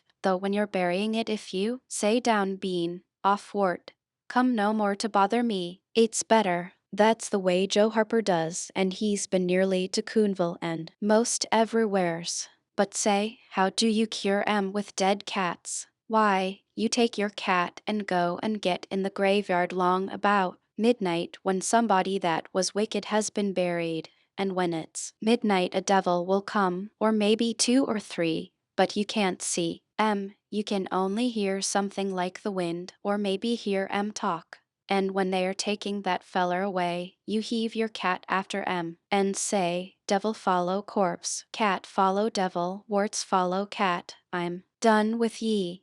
That'll fetch any wart. Sounds right. Do you ever try it, Huck? No, but old Mother Hopkins told me. Well, I reckon it's so, then, because they say she's a witch. Say, why, Tom, I know she is. She witched Pap. Pap says so his own self. He come along one day, and he see she was witching him, so he took up a rock, and if she hadn't dodged, he'd a got her. Well, that very night he rolled off in a shed where he was a layin' drunk, and broke his arm. Why, that's awful. How did he know she was witching him? Lord, Pap can tell easy. Pap says when they keep looking at you, right stiddy, they're a-witching you, specially if they mumble, because when they mumble they're saying the Lord's Prayer backwards. Say, Huggy, when you going to try the cat? Tonight. I reckon they'll come after old Hoss Williams tonight. But they buried him Saturday. Didn't they get him Saturday night? Why, how you talk. How could their charms work till midnight? And then it's Sunday.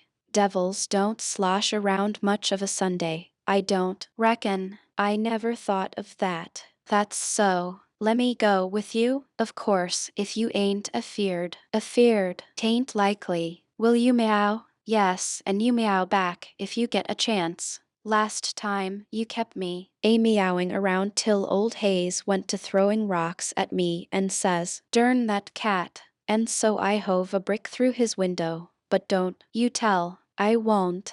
I couldn't meow that night because Andy was watching me, but I'll meow this time. Say, what's that? Nothing but a tick. Where'd you get him? Out in the woods. What'll you take for him? I don't know. I don't want to sell him. All right. It's a mighty small tick, anyway. Oh, anybody can run a tick down that don't belong to them. I'm satisfied with it. It's a good enough tick for me. Show, there's ticks aplenty. I could have 1,000 of 'em if I wanted to. Well, why don't you? Because you know mighty well you can't. This is a pretty early tick, I reckon. It's the first one I've seen this year. Say, Huck, I'll give you my tooth for him. Let's see it. Tom got out a bit of paper and carefully unrolled it. Huckleberry viewed it wistfully. The temptation was very strong. At last he said, "Is it genuine?" Tom lifted his lip and showed the vacancy. "Well, all right," said Huckleberry. "It's a trade." Tom enclosed the tick in the percussion cap box that had lately been the pinchbug's prison, and the boys separated, each feeling wealthier than before. When Tom reached the little isolated frame schoolhouse, he strode in briskly, with the manner of one who had come with all honest speed. He hung his hat on a peg and flung himself into his seat with business-like alacrity. The master, throned on high in his great splint-bottom armchair, was dozing, lulled by the drowsy hum of study. The interruption roused him. Thomas Sawyer. Tom knew that when his name was pronounced in full, it meant trouble. "Sir, come up here." "Now, sir, why are you late again, as usual?" Tom was about to take refuge in a lie,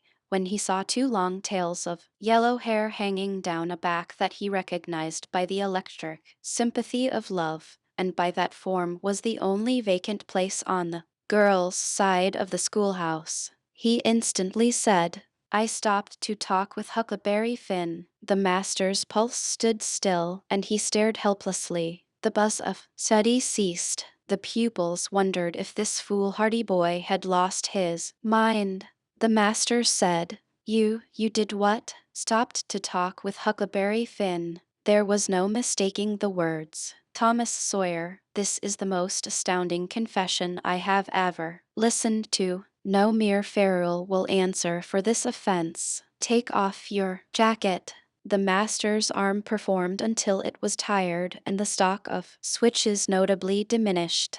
Then the order followed. "Now, sir, go and sit with the girls, and let this be a warning to you." The titter that rippled around the room appeared to abash the boy, but in reality that result was caused rather more by his worshipful awe of his unknown idol and the dread pleasure that lay in his high good fortune. He sat down upon the end of the pine bench, and the girl hitched herself away from him with a toss of her head. Nudges and winks and whispers traversed the room, but Tom sat still, with his arms upon the long, low desk before him, and seemed to study his book. Soon attention ceased from him, and the accustomed school murmur rose upon the dull air once more. Soon the boy began to steal furtive glances at the girl. She observed it, made a mouth at him, and gave him the back of her head for the space of a minute. When she cautiously faced around again, a peach lay before her. She thrust it away. Tom gently put it back. She thrust it away again,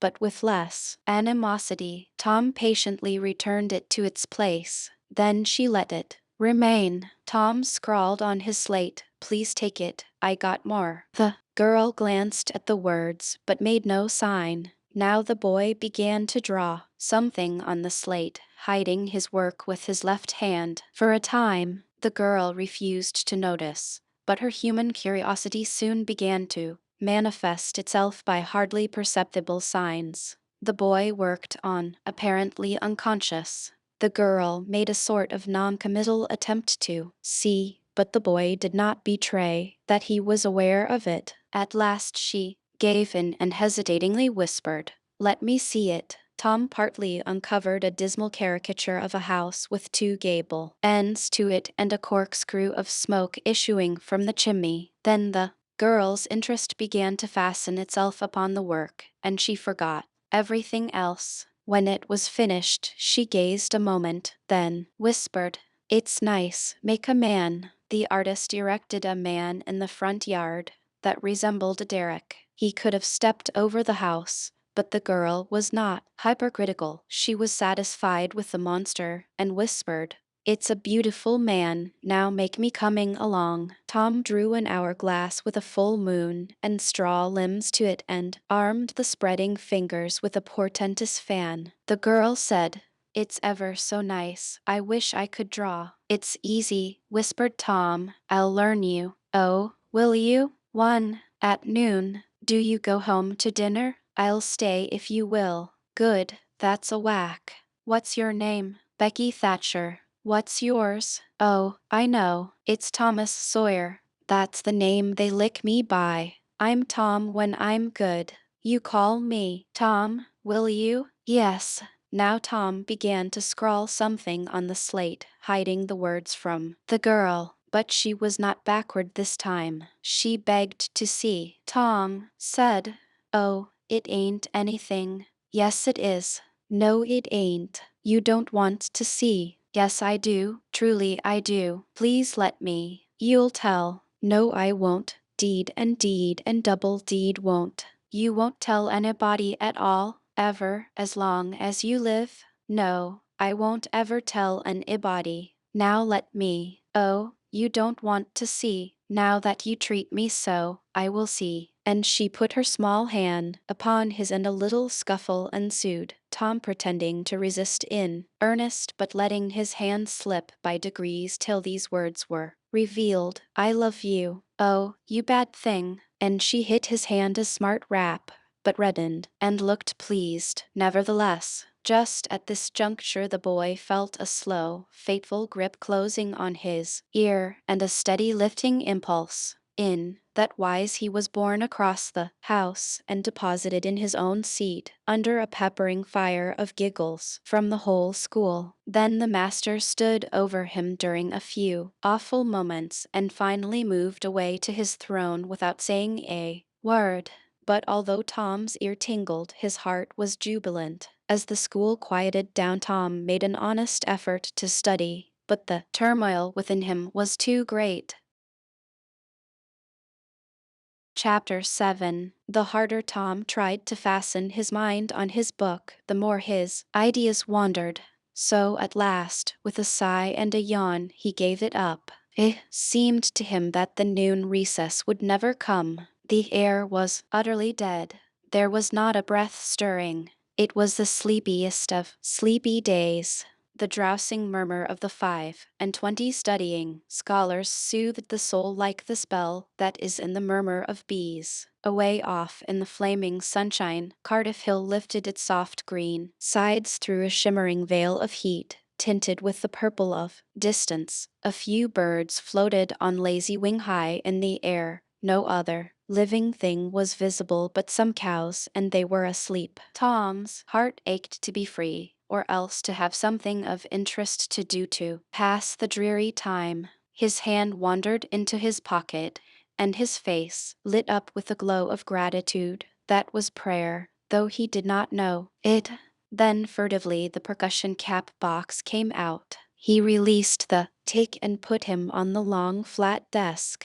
The creature probably glowed with a gratitude that amounted to prayer, too, at this moment, but it was premature, for when he started thankfully to travel off, Tom turned him aside with a pin and made him take a new direction. Tom's bosom friend sat next him, suffering just as Tom had been, and now he was deeply and gratefully interested in this entertainment in an instant. This bosom friend was Joe Harper, the The two boys were sworn friends all the week and embattled enemies on Saturdays. Joe took a pin out of his lapel and began to assist in exercising the prisoner. The sport grew in interest momently. Soon Tom said that they were interfering with each other and neither getting the fullest benefit of the tick, so he put Joe's slate on the desk and drew a line down the middle of it from top to bottom. Now, said he, as long as he is on your side, you can stir him up and I'll let him alone.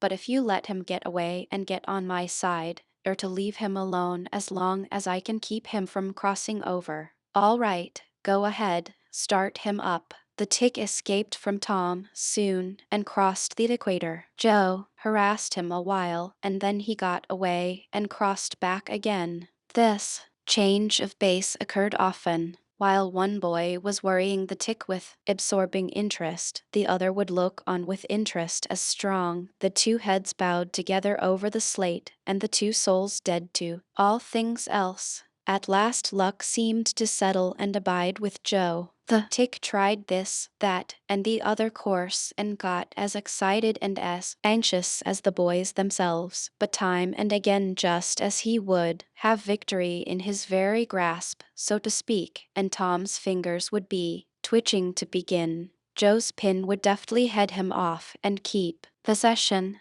At last Tom could stand it no longer. The temptation was too strong. So he reached out and lent a hand with his pin. Joe was angry in a moment. Said he, Tom, you let him alone. I only just want to stir him up a little. Joe, no, sir, it ain't fair. You just let him alone. Blame it, I ain't going to stir him much. Let him alone, I tell you. I won't. You shall. He's on my side of the line. Look here, Joe Harper, whose is that tick? I don't care whose tick he is, he's on my side of the line, and you shan't touch him. Well, I'll just bet I will, though. He's my tick and I'll do what I blame please with him, or die. A tremendous whack came down on Tom's shoulders and its duplicate on Joe's, and for the space of 2 minutes the dust continued to fly from the two jackets and the whole school to enjoy it.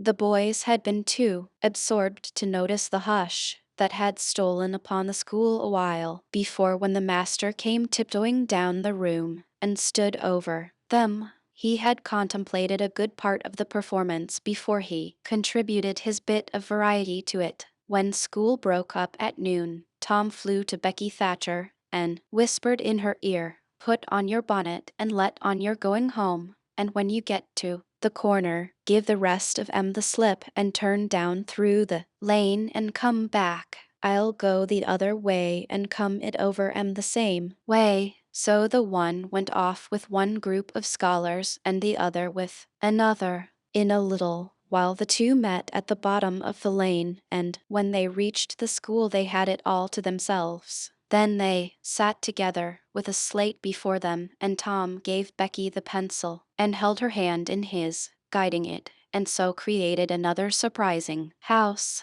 When the interest in art began to wane, the two fell to talking. Tom was swimming in bliss. He said, "Do you love rats?" "No, I hate them." "Well, I do, too, live ones. But I mean dead ones, to swing round your head with a string. No, I don't care for rats much, anyway. What I like is chewing gum." "Oh, I should say so. I wish I had some now." "Do you?" "I've got some. I'll let you chew it a while, but you must give it back to me." That was agreeable, so they chewed it turn about and dangled their legs against the bench in excess of contentment. "Was you ever at a circus?" said Tom. "Yes, and my pa's going to take me again sometime, if I'm good. I been to the circus 3 or 4 times, lots of times. Church ain't shucks to a circus. There's things going on at a circus all the time. I'm going to be a clown in a circus when I grow up." "Oh, are you? That will be nice. They're so lovely, all spotted up." "Yes, that's so. And they get slathers of money, most $1 a day, Ben Rogers says." "Say, Becky, was you ever engaged?" "What's that?" "Why, engaged to be married." "No, Would you like to? I reckon so. I don't know. What is it like? Like? Why, it ain't like anything. You only just tell a boy you won't ever have anybody but him, ever, ever, ever, and then you kiss, and that's all. Anybody can do it. Kiss? What do you kiss for? Why, that, you know, is to, well, they always do that. Everybody? Why, yes, everybody that's in love with each other. Do you remember what I wrote on the slate? Yes. What was it? I shan't tell you. Shall I tell you? Yes, but some other time. No, now. No, not now. To tomorrow. Oh, no, now. Please, Becky, I'll whisper it. I'll whisper it ever so. Easy. Becky hesitating. Tom took silence for consent and passed his arm about her waist and whispered the tale ever so softly, with his mouth close to her ear. And then he added, now you whisper it to me, just the same. She resisted for a while and then said, you turn your face away so you can't see, and then I will. But you mustn't ever tell anybody, will you, Tom? Now you won't, will you? No, truly, truly I won't. Now, Becky. He turned his face away. She bent timidly around till her breath stirred his curls and whispered, I love you. Then she sprang away and ran around and around the desks and benches, with Tom after her, and took refuge in a corner at last, with her little white apron to her face. Tom clasped her about her neck and pleaded, now, Becky, it's all done, all over, but the kiss. Don't you be afraid of that, it ain't anything at all. Please, Becky. And he tugged at her apron and the hands soon she gave up and let her hands drop, her face, all glowing with the struggle, came up and submitted.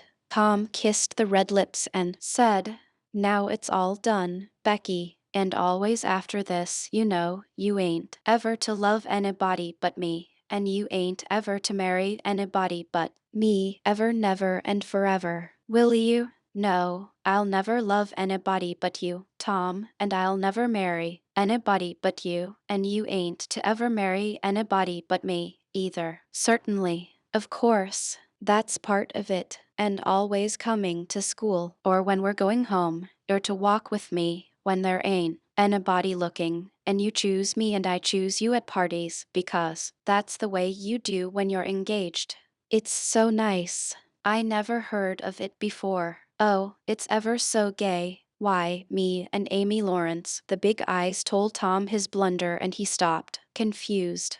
Oh, Tom, then I ain't the first you've ever been engaged to. The child began to cry. Tom said, oh, don't cry, Becky. I don't care for her any more. Yes, you do, Tom, you know you do. Tom tried to put his arm about her neck, but she pushed him away and turned her face to the wall and went on crying. Tom tried again, with soothing words in his mouth, and was repulsed again. Then his pride was up, and he strode away and went outside. He stood about, restless and uneasy, for a while, glancing at the door every now and then, hoping she would repent and come to find him. But she did not.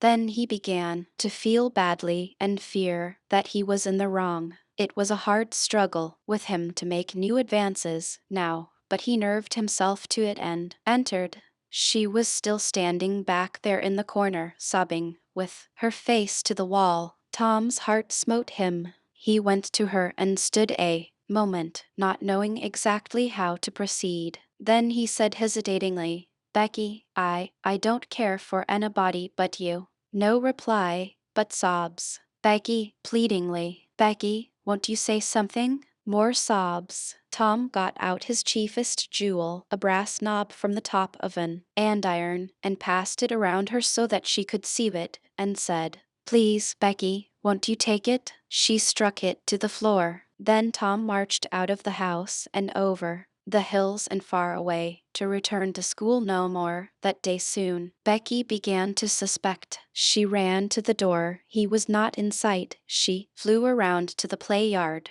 He was not there. Then she called, Tom, come back, Tom. She listened intently, but there was no answer. She had no companions, but silence and loneliness. Chapter 8. Tom dodged here and there through lanes until he was well out of the track of returning scholars, and then fell into a moody jog. He crossed a small branch 2 or 3 times because of a prevailing juvenile superstition that to cross water baffled pursuit. Half an hour later he was disappearing behind the Douglas mansion on the summit of Cardiff Hill, and the schoolhouse was hardly distinguishable away off. In the valley behind him, he entered a dense wood, picked his pathless way to the center of it, and sat down on a mossy spot under a spreading oak. There was not evening a zephyr stirring. The dead noonday heat had evening stilled the songs of the birds. Nature lay in a trance that was broken by no sound but the occasional far-off hammering of a woodpecker, and this seemed to render the pervading silence and sense of loneliness the more profound. The boy's soul was steeped in melancholy. His feelings were in happy accord with his surroundings. He sat long with his elbows on his knees and his chin in his hands, meditating. It seemed to him that life was but a trouble at best, and he more than half envied Jimmy Hodges, so lately released. It must be very peaceful, he thought, to lie and slumber and dream forever and ever, with the wind whispering through the trees and caressing the grass and the flowers over the grave, and nothing to bother and grieve about ever any more. If he only had a clean Sunday school record, he could be willing to go and be done with it all. Now as to this girl, what had he done? Nothing. He had meant the best in the world and been treated like a dog, like a very dog. She would be sorry some day, maybe, when it was too late. Ah, if he could only die temporarily. But the elastic heart of youth cannot be compressed into one constrained shape long at a time. Tom soon began to drift insensibly back into the concerns of this life again. What if he turned his back now and disappeared mysteriously? What if he went away, ever so far away, into unknown countries beyond the seas, and never came back any more? How would she feel then? The idea of being a clown recurred to him now, only to fill him with disgust. For frivolity and jokes and spotted tights were an offense when they intruded themselves upon a spirit that was exalted into the vague august realm of the romantic. No, he would be a soldier and return after long years, all war-worn and illustrious. No, better still, he would join the Indians and hunt buffaloes and go on the warpath in the mountain ranges and the trackless great plains of the far west, and away in the future come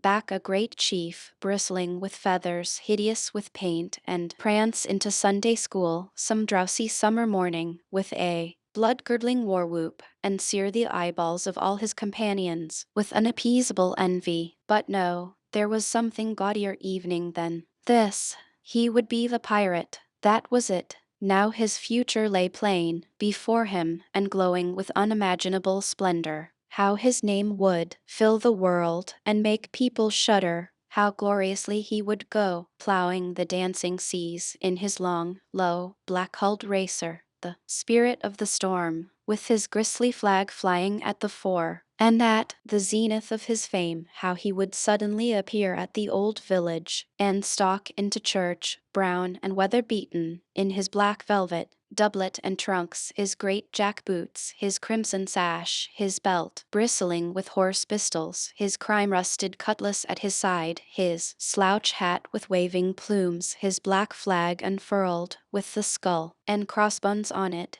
and hear with swelling ecstasy the whisperings, "It's Tom Sawyer the pirate, the black avenger of the Spanish Main." Yes, it was settled. His career was determined.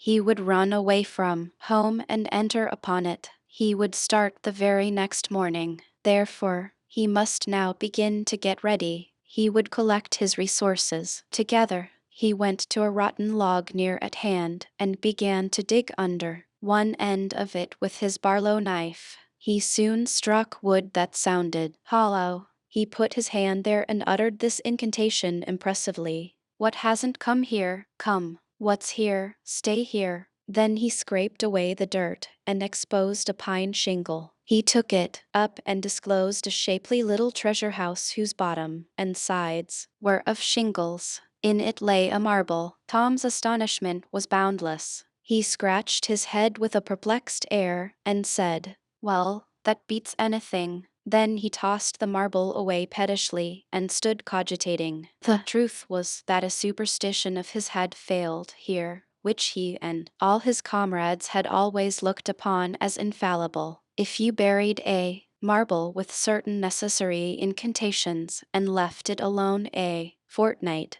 and then opened the place with the incantation he had just used, you would find that all the marbles you had ever lost had gathered themselves together there. Meantime, no matter how widely they had been separated. But now, this thing had actually and unquestionably failed. Tom's whole structure of faith was shaken to its foundations. He had many a time heard of this thing succeeding, but never of its failing before. It did not occur to him that he had tried it several times before himself, but could never find the hiding places. Afterward, he puzzled over the matter some time and finally decided that some witch had interfered and broken the charm. He thought he would satisfy himself on that point, so he searched around till he found a small sandy spot with a little funnel-shaped depression in it. He laid himself down and put his mouth close to this depression and called, "Doodlebug, Doodlebug, tell me what I want to know. Doodlebug, Doodlebug, tell me what I want to know." The sand began to work, and soon a small black bug appeared for a second and then darted under again in a fright. He dasn't tell, so it was a witch that done it. I just knowed it. He well knew the futility of trying to contend against witches, so he gave up discouraged. But it occurred to him that he may as well have the marble he had just thrown away, and therefore he went and made a patient search for it. But he could not find it. Now he went back to his treasure house and carefully placed himself just as he had been standing when he tossed the marble away. Then he took another marble from his pocket and tossed it in the same way, saying, "Brother, go find your brother." He watched where it stopped and went there and looked, but it must have fallen short or gone too far, so he tried twice more. The last repetition was successful. The two marbles lay within a foot of each other. Just here the blast of a toy tin trumpet came faintly down the green aisles of the forest. Tom flung off his jacket and trousers, turned a suspender into a belt, raked away some brush behind the rotten log, disclosing a rude bow and arrow, a lath sword and a tin trumpet, and in a moment had seized these things and bounded away, bare-legged, with fluttering shirt. He soon halted under a great elm, blew an answering blast, and then began to tiptoe and look warily out, this way and that. He said cautiously to an imaginary company, "Hold, my merry men, keep hid till I blow." Now appeared Joe Harper, as airily clad and elaborately armed as Tom. Tom called, "Hold! Who comes here into Sherwood Forest without my pass? Gaia of Gisborne wants no man's pass." "Who are you that dares to hold such language?" said Tom, prompting, for they talked by the book from memory. "Who are you that dares to hold such language?" Truly, I am Robin Hood, as your caitiff carcase soon shall know." "Then are you truly that famous outlaw? Right gladly will I dispute with you the passes of the merry wood." "Have at you." They took their lath swords, dumped their other traps on the ground, struck a fencing attitude, foot to foot, and began a grave, careful combat, 2 up and 2 down. Soon Tom said, "Now, if you've got the hang, go it lively." So they went it lively, panting and perspiring with the work. By and by Tom shouted, "Fall, fall, why don't you fall? I shan't. Why don't you fall yourself? You're getting the worst of it." "Why, that ain't anything. I can't fall. That ain't the way it is in the book. The book says." Then with one backhanded stroke he slew poor Gaia of Gisborne. "You're to turn around and let me hit you in the back."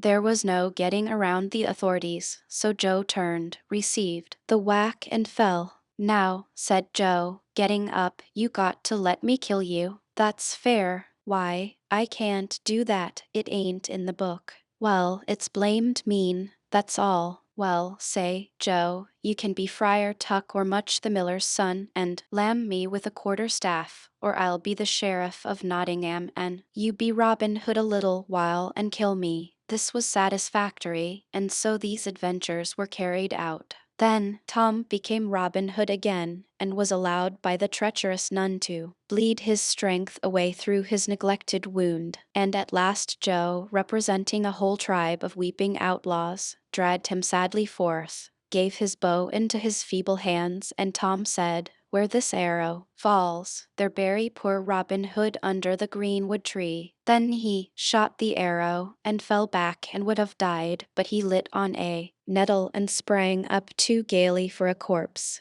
The boys dressed themselves, hid their accoutrements, and went off, grieving that there were no outlaws any more, and wondering what modern civilization could claim to have done to compensate for their loss. Chapter 9. At 9:30 that night, Tom and Sid were sent to bed as usual. They said their prayers, and Sid was soon asleep. Tom lay awake and waited in restless impatience. When it seemed to him that it must be nearly daylight, he heard the clock strike 10. This was despair. He would have tossed and fidgeted as his nerves demanded, but he was afraid he may wake Sid. So he lay still and stared up into the dark. Everything was dismally still soon. Out of the stillness, little, scarcely perceptible noises began to emphasize themselves. The ticking of the clock began to bring itself into notice. Old beams began to crack mysteriously. The stairs creaked faintly. Evidently spirits were abroad. A measured, muffled snore issued from Aunt Polly's chamber, and now the tiresome chirping of a cricket that no human ingenuity could locate began. Next the ghastly ticking of a death watch in the wall at the bed's head made Tom shudder. It meant that somebody's days were numbered. Then the howl of a far-off dog rose on the night air and was answered by a fainter howl from a remoter distance. Tom was in an agony. At last he was satisfied that time had ceased and eternity begun. He began to doze, in spite of himself. The clock chimed 11, but he did not hear it. And then there came, mingling with his half-formed dreams, a most melancholy caterwauling. The raising of a neighboring window disturbed him. A cry of "Scat, you devil!" and the crash of an empty bottle against the back of his aunt's woodshed brought him wide awake, and a single minute later he was dressed and out of the window and creeping along the roof of a L on all fours. He meowed with caution once or twice as he went, then jumped to the roof of the woodshed and from there to the ground. Huckleberry Finn was there with his dead cat.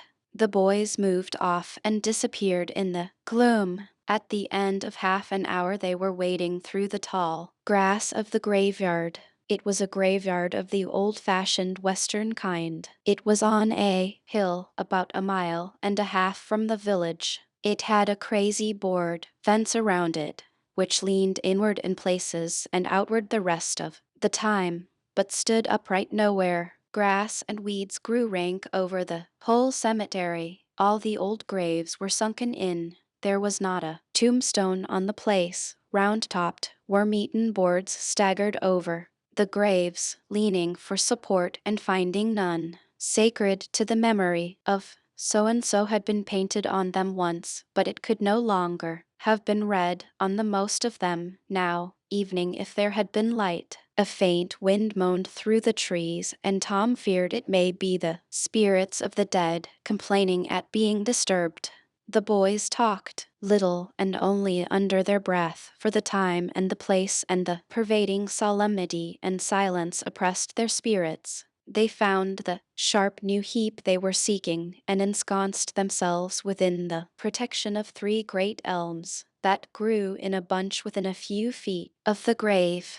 Then they waited in silence for what seemed a long time. The hooting of a distant owl was all the sound that troubled the dead stillness. Tom's reflections grew oppressive. He must force some talk, so he said, in a whisper, "Hucky, do you believe the dead people like it for us to be here?" Huckleberry whispered, "I wished I knowed. It's awful solemn like, ain't it?" "I bet it is." There was a considerable pause while the boys canvassed this matter inwardly. Then Tom whispered, "Say, Hucky, do you reckon Hoss Williams hears us talking?" "O' course he does. Least his spirit does." Tom, after a pause, "I wish I'd said Mr. Williams, but I never meant any harm. Everybody calls him Hoss. A body can't be too particular how they talk 'bout these dead people, Tom." This was a damper, and conversation died again. Soon Tom seized his comrade's arm and said,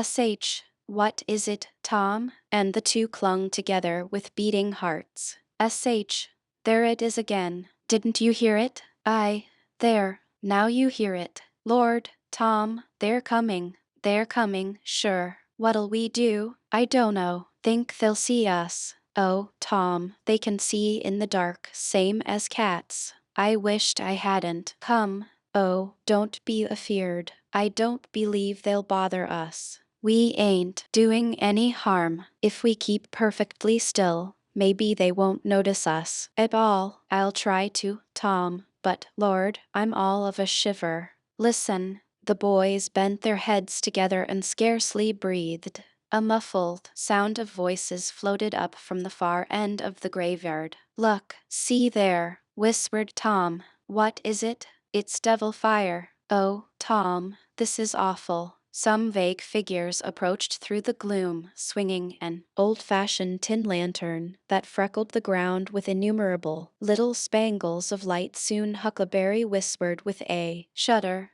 "It's the devils sure enough. 3 of 'em. Lordy, Tom, we're goners. Can you pray?" "I'll try, but don't you be afeard. They ain't going to hurt us. Now, I lay me down to sleep. Sh, what is it, Huck?" "They're humans. One of 'em is, anyway. One of 'em's old Muff Potter's voice." "No, 'tain't so, is it?" "I bet I know it. Don't you stir nor budge. He ain't sharp enough to notice us." "Drunk, the same as usual, likely," blamed old Rip. "All right, I'll keep still. Now they're stuck. Can't find it. Here, they come again. Now they're hot. Cold again. Hot again. Red hot. They're p'inted right this time." "Say, Huck, I know another o' them voices. It's Injun Joe." "That's so. That murderin' half-breed. I'd druther they was devils, dern sight. What kin they be up to?" The whisper died wholly out now, for the 3 men had reached the grave and stood within a few feet of the boys' hiding place. "Here it is," said the third voice, and the owner of it held the lantern up and revealed the face of young Dr. Robinson. Potter and Injun Joe were carrying a hand burrow with a rope and a couple of shovels on it. They cast down their load and began to open the grave. The doctor put the lantern at the head of the grave and came and sat down with his back against one of the elm trees. He was so close the boys could have touched him. "Hurry, men," he said in a low voice. "The moon may come out at any moment." They growled a response and went on digging. For some time there was no noise but the grating sound of the spades discharging their freight of mold and gravel. It was very monotonous. Finally a spade struck upon the coffin with a dull woody accent, and within another minute or 2 the men had hoisted it out on the ground. They pried off the lid with their shovels, got out the body, and dumped it rudely on the ground. The moon drifted from behind the clouds and exposed the pallid face. The barrow was got ready and the corpse placed on it, covered with a blanket and bound to its place with a rope. Potter took out a large spring knife and cut off the dangling end of the rope and then said, "Now the cussed thing's ready, Sawbones, and you'll just out with another 5, or here she stays." That's the talk, said Injun Joe. Look here, what does this mean? Said the doctor. You required your pay in advance, and I've paid you. Yes, and you done more than that, said Injun Joe, approaching the doctor, who was now standing. 5 years ago you drove me away from your father's kitchen one night, when I come to ask for something to eat, and you said I warn't there for any good, and when I swore I'd get evening with you if it took 100 years, your father had me jailed for a vagrant. Did you think I'd forget?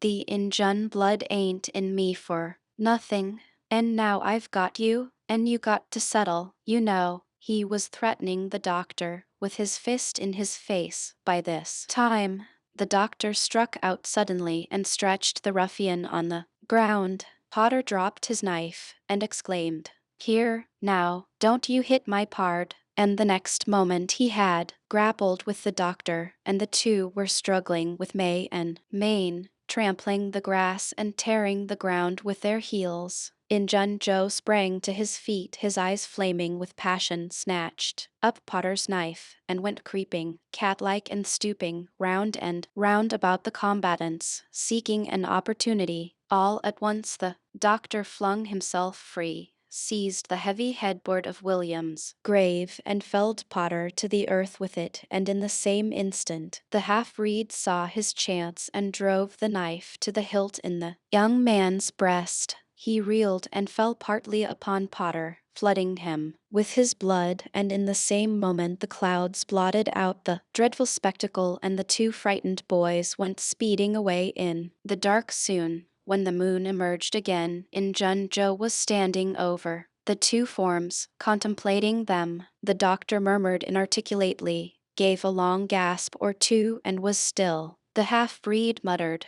"That score is settled, damn you." Then he robbed the body, after which he put the fatal knife in Potter's open right hand and sat down on the dismantled coffin. 3, 4, 5 minutes passed, and then Potter began to stir and moan. His hand closed upon the knife. He raised it, glanced at it, and let it fall with a shudder. Then he sat up, pushing the body from him, and gazed at it and then around him, confusedly. His eyes met Joe's. "Lord, how is this, Joe?" he said. "It's a dirty business," said Joe, without moving. "What did you do it for?" I never done it. Look here, that kind of talk won't wash." Potter trembled and grew white. "I thought I'd got sober. I'd no business to drink tonight. But it's in my head yet, worse'n when we started here. I'm all in a muddle. Can't recollect anything of it, hardly. Tell me, Joe, honest, now, old feller, did I do it?" "Joe, I never meant to, 'pon my soul and honor, I never meant to." "Joe, tell me how it was, Joe." "Oh, it's awful, and him so young and promising. Why, you two was scuffling, and he fetched you one with the headboard, and you fell flat, and then up you come, all reeling and staggering, like, and snatched the knife and jammed it into him, just as he fetched you another awful clip, and here you've laid as dead as a wedge till now.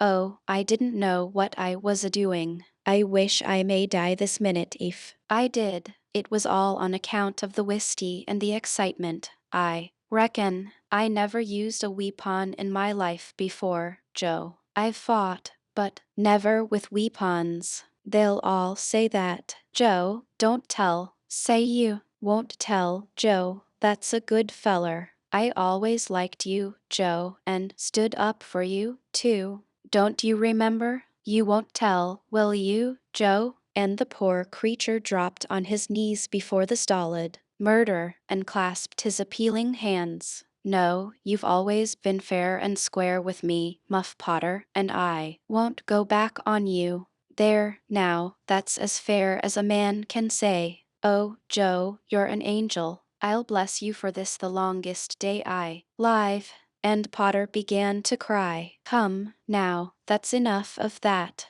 This ain't any time for blubbering. You be off over their way, and I'll go this Move, now, and don't leave any tracks behind you. Potter started on a trot that quickly increased to a run. The half-breed stood looking after him. He muttered, "If he's as much stunned with the lick and fuddled with the rum as he had the look of being, he won't think of the knife till he's gone so far he'll be afraid to come back after it to such a place by himself." Chicken heart. 2 or 3 minutes later, the murdered man, the blanketed corpse, the lidless coffin, and the open grave were under no inspection but the moon's.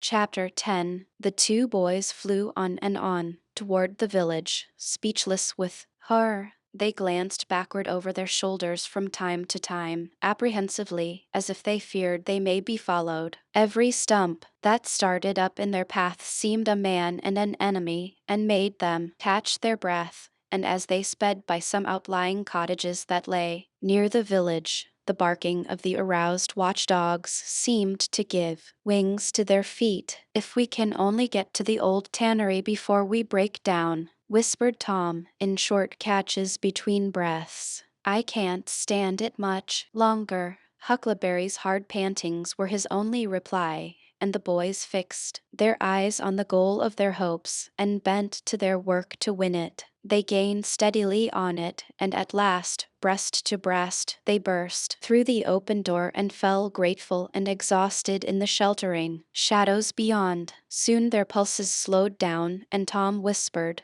"Huckleberry, what do you reckon'll come of this? If Dr. Robinson dies, I reckon hanging'll come of it. Do you though?" "Why, I know it, Tom." Tom thought a while, then he said, "Who'll tell?" What are you talking about? S'pose something happened and Injun Joe didn't hang? Why, he'd kill us some time or other, just as dead sure as we're a-laying here." "That's just what I was thinking to myself, Huck. If anybody tells, let Muff Potter do it if he's fool enough.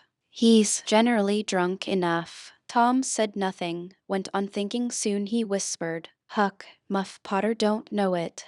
"How can he tell?" "What's the reason he don't know it?" "Because he'd just got that whack when Injun Joe done it." "D' you reckon he could see anything? D' you reckon he knowed anything?"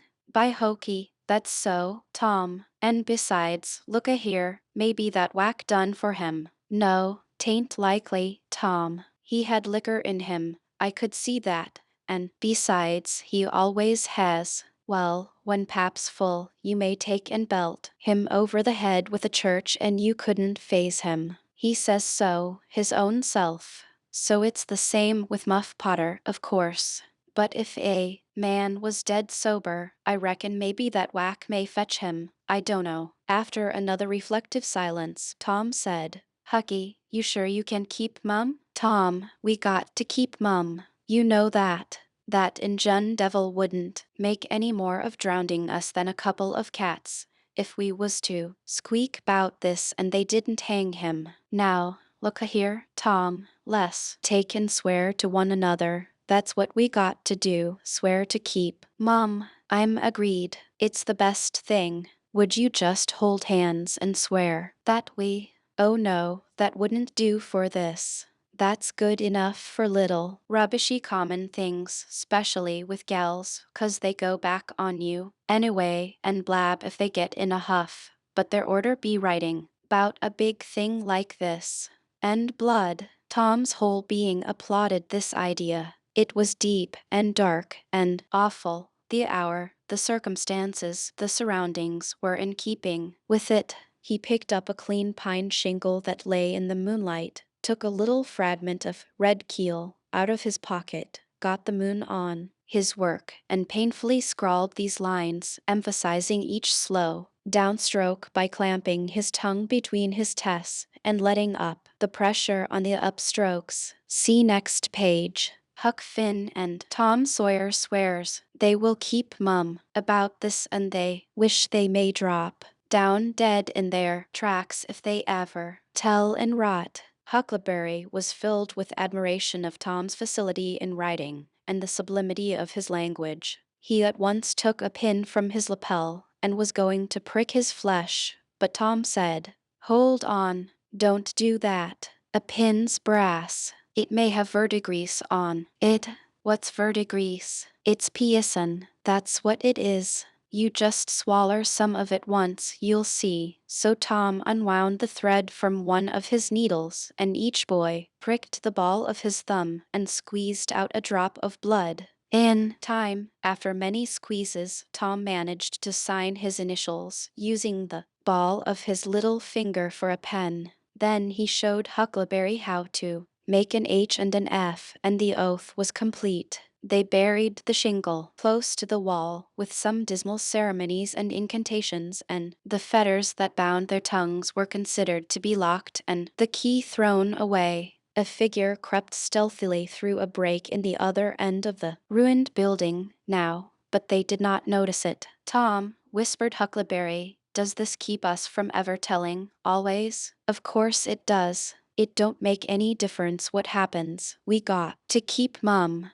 We'd drop down dead, don't you know that? Yes, I reckon that's so. They continued to whisper for some little time. Soon a dog set up a long, lugubrious howl just outside, within 10 feet of them. The boys clasped each other suddenly, in an agony of fright. Which of us does he mean? Gasped Huckleberry. I don't know. Peep through the crack. Quick. No, you, Tom. I can't do it. Huck, please, Tom.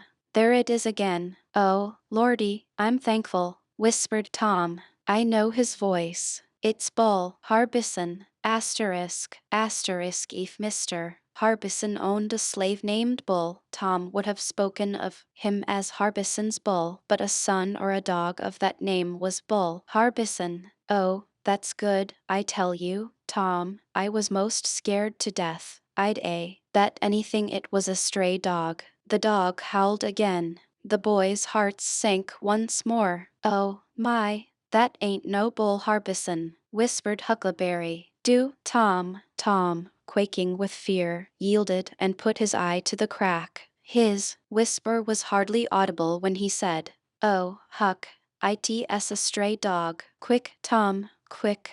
Who does he mean? Huck, he must mean us both. We're right together. Oh, Tom, I reckon we're goners. I reckon there ain't no mistake 'bout where I'll go to. I been so wicked. Dad fetch it. This comes of playing hooky and doing everything fellers told not to do. I may a been good, like Sid, if I'd a tried, but no, I wouldn't, of course. But if ever I get off this time, I'll just waller in Sunday schools. And Tom began to snuffle a little. You bad. And Huckleberry began to snuffle too. Consound it, Tom Sawyer, you're just old pie, longside o' what I am. Oh, Lordy, Lordy, Lordy, I wished I only had half your chance. Tom choked off and whispered, Look, Hucky, look, he's got his back to us. Hucky looked with joy in his heart. Well, he has, by jingoes. Did he before? Yes, he did. But I, like a fool, never thought. Oh, this is bully, you know. Now who can he mean? The howling stopped. Tom pricked up his ears. "Sh, what's that?" he whispered. "Sounds like hogs grunting." "No, it's somebody snoring, Tom. That is it." "Where'bouts is it, Huck?" "I b'lieve it's down at t'other end." "Sounds so, anyway. Pap used to sleep there sometimes 'long with the hogs, but laws bless you, he just lifts things when he snores. Besides, I reckon he ain't ever coming back to this town any more." The spirit of adventure rose in the boys' souls once more. "Hucky, do you dast to go if I lead?" "I don't like to, much. Tom, s'pose it's in Jun Joe." Tom quailed. But soon the temptation rose up strong again, and the boys agreed to try, with the understanding that they would take to their heels if the snoring stopped. So they went tiptoeing stealthily down, the one behind the other. When they had got to within 5 steps of the snorer, Tom stepped on a stick, and it broke with a sharp snap. The man moaned, writhed a little, and his face came into the moonlight. It was Muff Potter. The boys' hearts had stood still, and their hopes, too, when the man moved, but their fears passed away now. They tiptoed out through the broken weatherboarding and stopped at a little distance to exchange a parting word. That long, lugubrious howl rose on the night air again. They turned and saw the strange dog standing within a few feet of where Potter was lying, and facing Potter, with his nose pointing heavenward. "Oh, Jiminy, it's him!" exclaimed both boys in a breath. "Say, Tom, they say a stray dog come howling around Johnny Miller's house 'bout midnight as much as 2 weeks ago, and a whippoorwill come in and lit on the banisters and sung the very same evening, and there ain't anybody dead there yet." "Well, I know that. And suppose there ain't. Didn't Gracie Miller fall in the kitchen fire and burn herself terrible the very next Saturday?" "Yes, but she ain't dead. And what's more, she's getting better, too." "All right, you wait and see. She's a goner, just as dead sure as Muff Potter's a goner." "That's what the niggers say, and they know all about these kind of things, Huck." Then they separated, cogitating. When Tom crept in at his bedroom window, the night was almost spent. He undressed with excessive caution and fell asleep, congratulating himself that nobody knew of his escapade. He was not aware that the gently snoring Sid was awake, and had been so for an hour. When Tom awoke, Sid was dressed and gone. There was a late look in the light, a late sense in the atmosphere. He was startled. Why had he not been called, persecuted till he was up as usual? The thought filled him with bodings. Within 5 minutes he was dressed and downstairs, feeling sore and drowsy.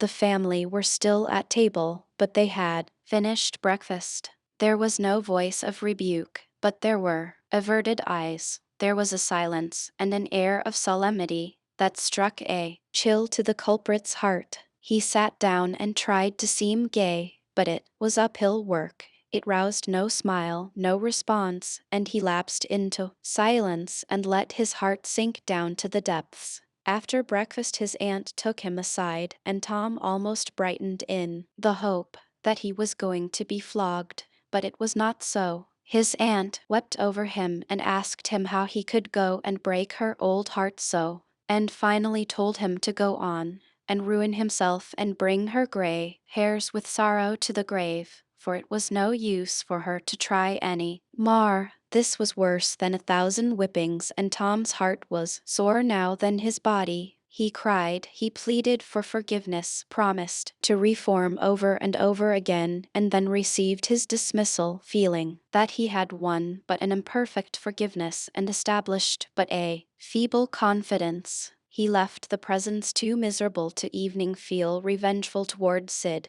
and so the latter's prompt retreat through the back gate was unnecessary. He moped to school gloomy and sad, and took his flogging, along with Joe Harper, for playing hooky the day before, with the air of one whose heart was busy with heavier woes and wholly dead to trifles. Then he betook himself to his seat, rested his elbows on his desk and his jaws in his hands, and stared at the wall with the stony stare of suffering that has reached the limit and can no further go. His elbow was pressing against some hard substance. After a long time, he slowly and sadly changed his position and took up this object with a sigh. It was in a paper. He unrolled it. A long, lingering, colossal sigh followed, and his heart broke. It was his brass and iron knob.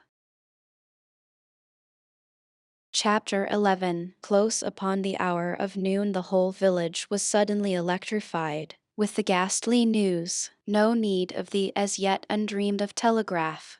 The tale flew from man to man, from group to group, from house to house, with little less than telegraphic speed. Of course, the schoolmaster gave holiday for that afternoon. The town would have thought strangely of him if he had not. A gory knife had been found close to the murdered man, and it had been recognized by somebody as belonging to Muff Potter. So the story ran. and it was said that a belated citizen had come upon Potter washing himself in a branch about 1 or 2 o'clock in the morning, and that Potter had at once sneaked off. Suspicious circumstances, especially the washing, which was not a habit with Potter. It was also said that the town had been ransacked for this murder. The public are not slow in the matter of sifting evidence and arriving at a verdict, but that he could not be found. Horsemen had departed down all the roads in every direction, and the sheriff was confident that he would be captured before night. All the town was drifting toward the graveyard. Tom's heartbreak vanished, and he joined the procession, not because he would not 1,000 times rather go anywhere else, but because an awful, unaccountable fascination drew him on. Arrived at the dreadful place, he wormed his small body through the crowd and saw the dismal spectacle. It seemed to him an age since he was there before. Somebody pinched his arm. He turned, and his eyes met Huckleberry's. Then both looked elsewhere at once and wondered if anybody had noticed anything in their mutual glance. But everybody was talking and intent upon the grisly spectacle before them. Poor fellow, poor young fellow, this ought to be a lesson to grave robbers. Muff Potter'll hang for this if they catch him. This was the drift of remark, and the minister said it was a judgment. His hand is here. Now Tom shivered from head to heel, for his eye fell upon the stolid face of Injun Joe. At this moment the crowd began to sway and struggle, and voices shouted, "It's him! It's him! He's coming himself!" Who? Who? From 20 voices. Muff Potter. Hallo, he stopped. Look out, he's turning. Don't let him get away. People in the branches of the trees over Tom's head said he wasn't trying to get away. He only looked doubtful and perplexed. Infernal impudence, said a bystander. Wanted to come and take a quiet look at his work, I reckon. Didn't expect any company. The crowd fell apart now, and the sheriff came through, ostentatiously leading Potter by the arm. The poor fellow's face was haggard, and his eyes showed the fear that was upon him. When he stood before the murdered man, he shook as with a palsy, and he put his face in his hands and burst into tears. "I didn't do it, friends," he sobbed. "'Pon my word and honor, I never done it." "Who's accused you?" shouted a voice. This shot seemed to carry home. Potter lifted his face and looked around him with a pathetic hopelessness in his eyes. He saw Injun Joe and exclaimed, "Oh, Injun Joe, you promised me you'd never. Is that your knife?" And it was thrust before him by the sheriff. Potter would have fallen if they had not caught him and eased him to the ground. Then he said, "Something told me if I didn't come back and get." He shuddered, then waved his nerveless hand with a vanquished gesture and said, "Tell Joe, tell it ain't any use any more." Then Huckleberry and Tom stood dumb and staring, and heard the stony-hearted liar reel off his serene statement. They expecting every moment that the clear sky would deliver God's lightnings upon his head, and wondering to see how long the stroke was delayed. And when he had finished and still stood alive and whole, their wavering impulse to break their oath and save the poor betrayed prisoner's life faded and vanished away, for plainly this miscreant had sold himself to Satan, and it would be fatal to meddle with the property of such a power as that. "Why didn't you leave? What did you want to come here for?" somebody said. "I couldn't help it, I couldn't help it," Potter moaned. "I wanted to run away, but I couldn't seem to come anywhere but here." And he fell to sobbing again. Injun Joe repeated his statement just as calmly a few minutes afterward on the inquest under oath, and the boys, seeing that the lightnings were still withheld, were confirmed in their belief that Joe had sold himself to the devil. He was now become, to them, the most balefully interesting object they had ever looked upon, and they could not take their fascinated eyes from his face.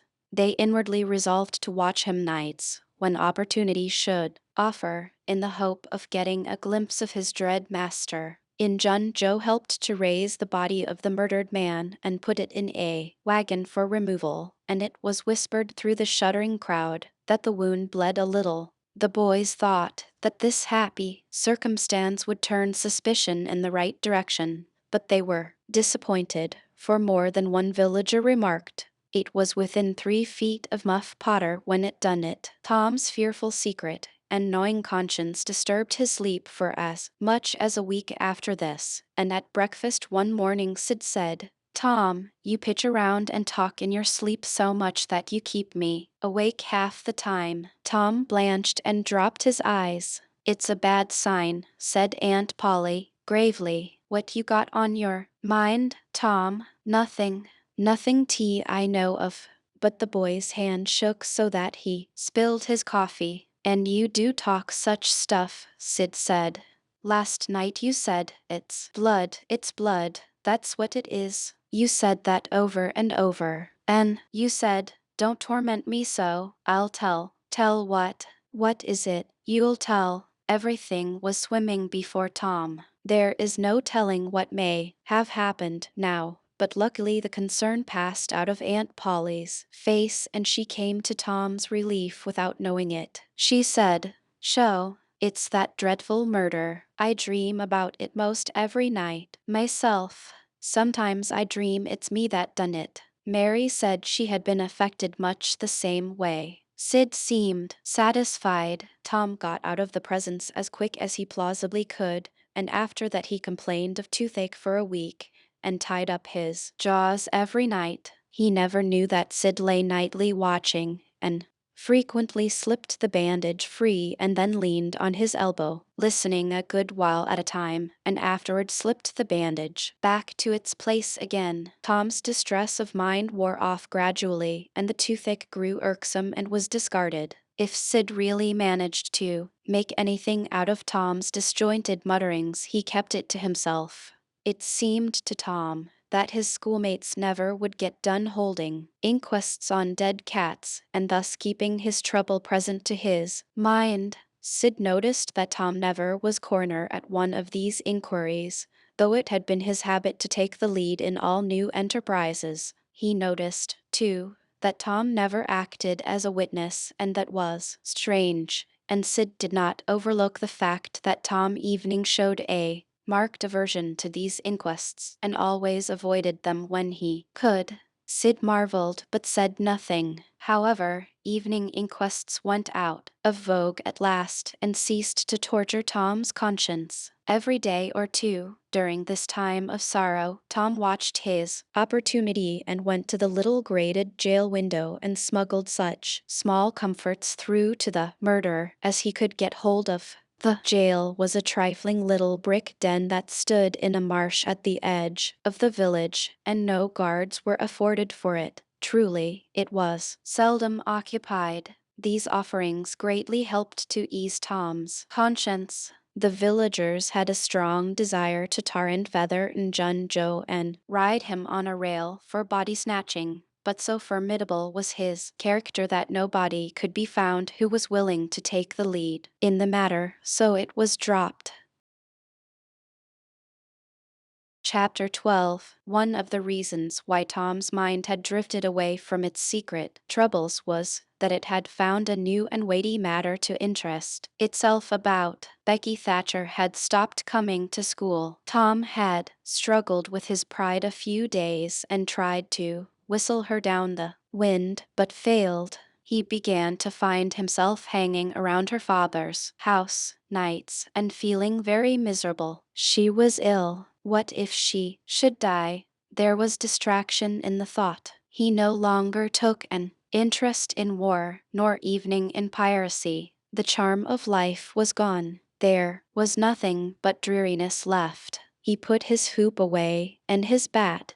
There was no joy in them any more. His aunt was concerned. She began to try all manner of remedies on him. She was one of those people who are infatuated with patent medicines and all newfangled methods of producing health or mending it. She was an inveterate experimenter in these things. When something fresh in this line came out, she was in a fever right away to try it, not on herself, for she was never ailing, but on anybody else that came handy. She was a subscriber for all the health periodicals and phrenological frauds, and the solemn ignorance they were inflated with was breath to her nostrils. All the rot they contained about ventilation, and how to go to bed, and how to get up, and what to eat, and what to drink, and how much exercise to take, and what frame of mind to keep oneself in, and what sort of clothing to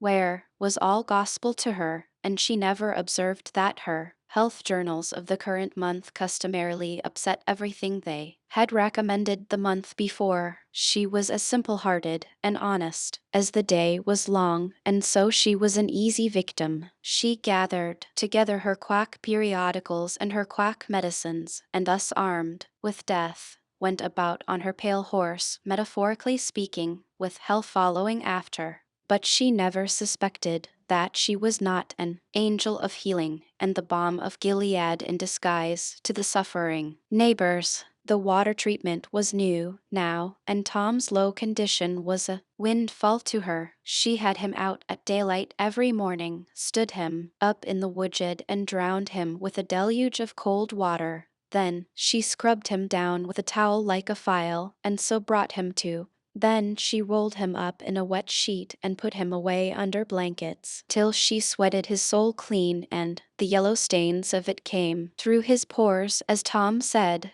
Yet notwithstanding all this, the boy grew more and more melancholy, and pale and dejected. She added hot baths, sitz baths, shower baths, and plunges. The boy remained as dismal as a hearse. She began to assist the water with a slim oatmeal diet and blister plasters. She calculated his capacity as she would a jug's, and filled him up every day with quack cure-alls. Tom had become indifferent to persecution by this time. This phase filled the old lady's heart with consternation. This indifference must be broken up at any cost. Now she heard of painkiller for the first time. She ordered a lot at once. She tasted it and was filled with gratitude. It was simply fire in a liquid form. She dropped the water, treatment, and everything else, and pinned her faith to painkiller. She gave Tom a teaspoonful and watched with the deepest anxiety for the result. Her troubles were instantly at rest, her soul at peace again,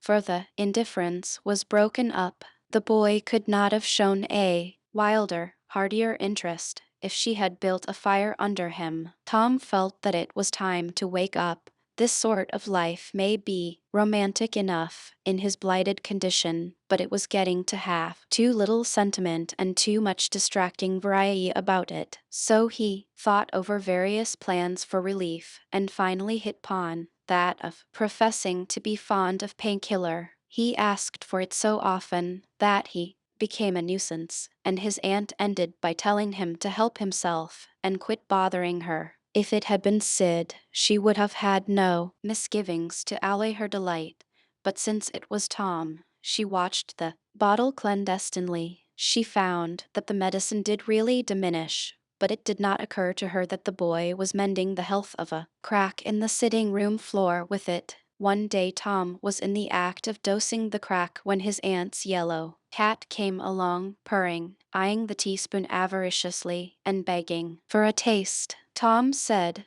"Don't ask for it unless you want it, Peter." But Peter signified that he did want it. "You better make sure." Peter was sure. "Now you've asked for it, and I'll give it to you, because there ain't anything mean about me. But if you find you don't like it, you mustn't blame anybody but your own self." Peter was agreeable, so Tom pried his mouth open and poured down the painkiller. Peter sprang a couple of yards in the air, and then delivered a war whoop and set off round and round the room, banging against furniture, upsetting flower pots, and making general havoc. Next he rose on his hind feet and pranced around in a frenzy of enjoyment, with his head over his shoulder and his voice proclaiming his unappeasable happiness. Then he went tearing around the house again, spreading chaos and destruction in his path. Aunt Polly entered in time to see him throw a few double somersets, deliver a final mighty hurrah, and sail through the open window, carrying the rest of the flower pots with him. The old lady stood petrified with astonishment, peering over her glasses. Tom lay on the floor expiring with laughter. "Tom, what on earth ails that cat?" "I don't know, aunt," gasped the boy. "Why, I never see anything like it. What did make him act so?" "'Deed I don't know, Aunt Polly. Cats always act so when they're having a good time." "They do they?" There was something in the tone that made Tom apprehensive. "Yes, that is, I believe they do." "You do?" "Yes." The old lady was bending down, Tom watching, with interest emphasized by anxiety. Too late he divined her drift. The handle of the telltale teaspoon was visible under the bed valance. Aunt Polly took it, held it up. Tom winced and dropped his eyes. Aunt Polly raised him by the usual handle, his ear, and cracked his head soundly with her thimble. "Now, sir, what did you want to treat that poor dumb beast so for?" "I done it out of pity for him, because he hadn't any aunt." "Hadn't any aunt, you numbskull." "What has that got to do with it?" "Heaps, because if he'd had one she'd a burnt him out herself. She'd a roasted his bowels out of him 'thout any more feeling than if he was a human." Aunt Polly felt a sudden pang of remorse. This was putting the thing in a new light. What was cruelty to a cat may be cruelty to a boy, too. She began to soften.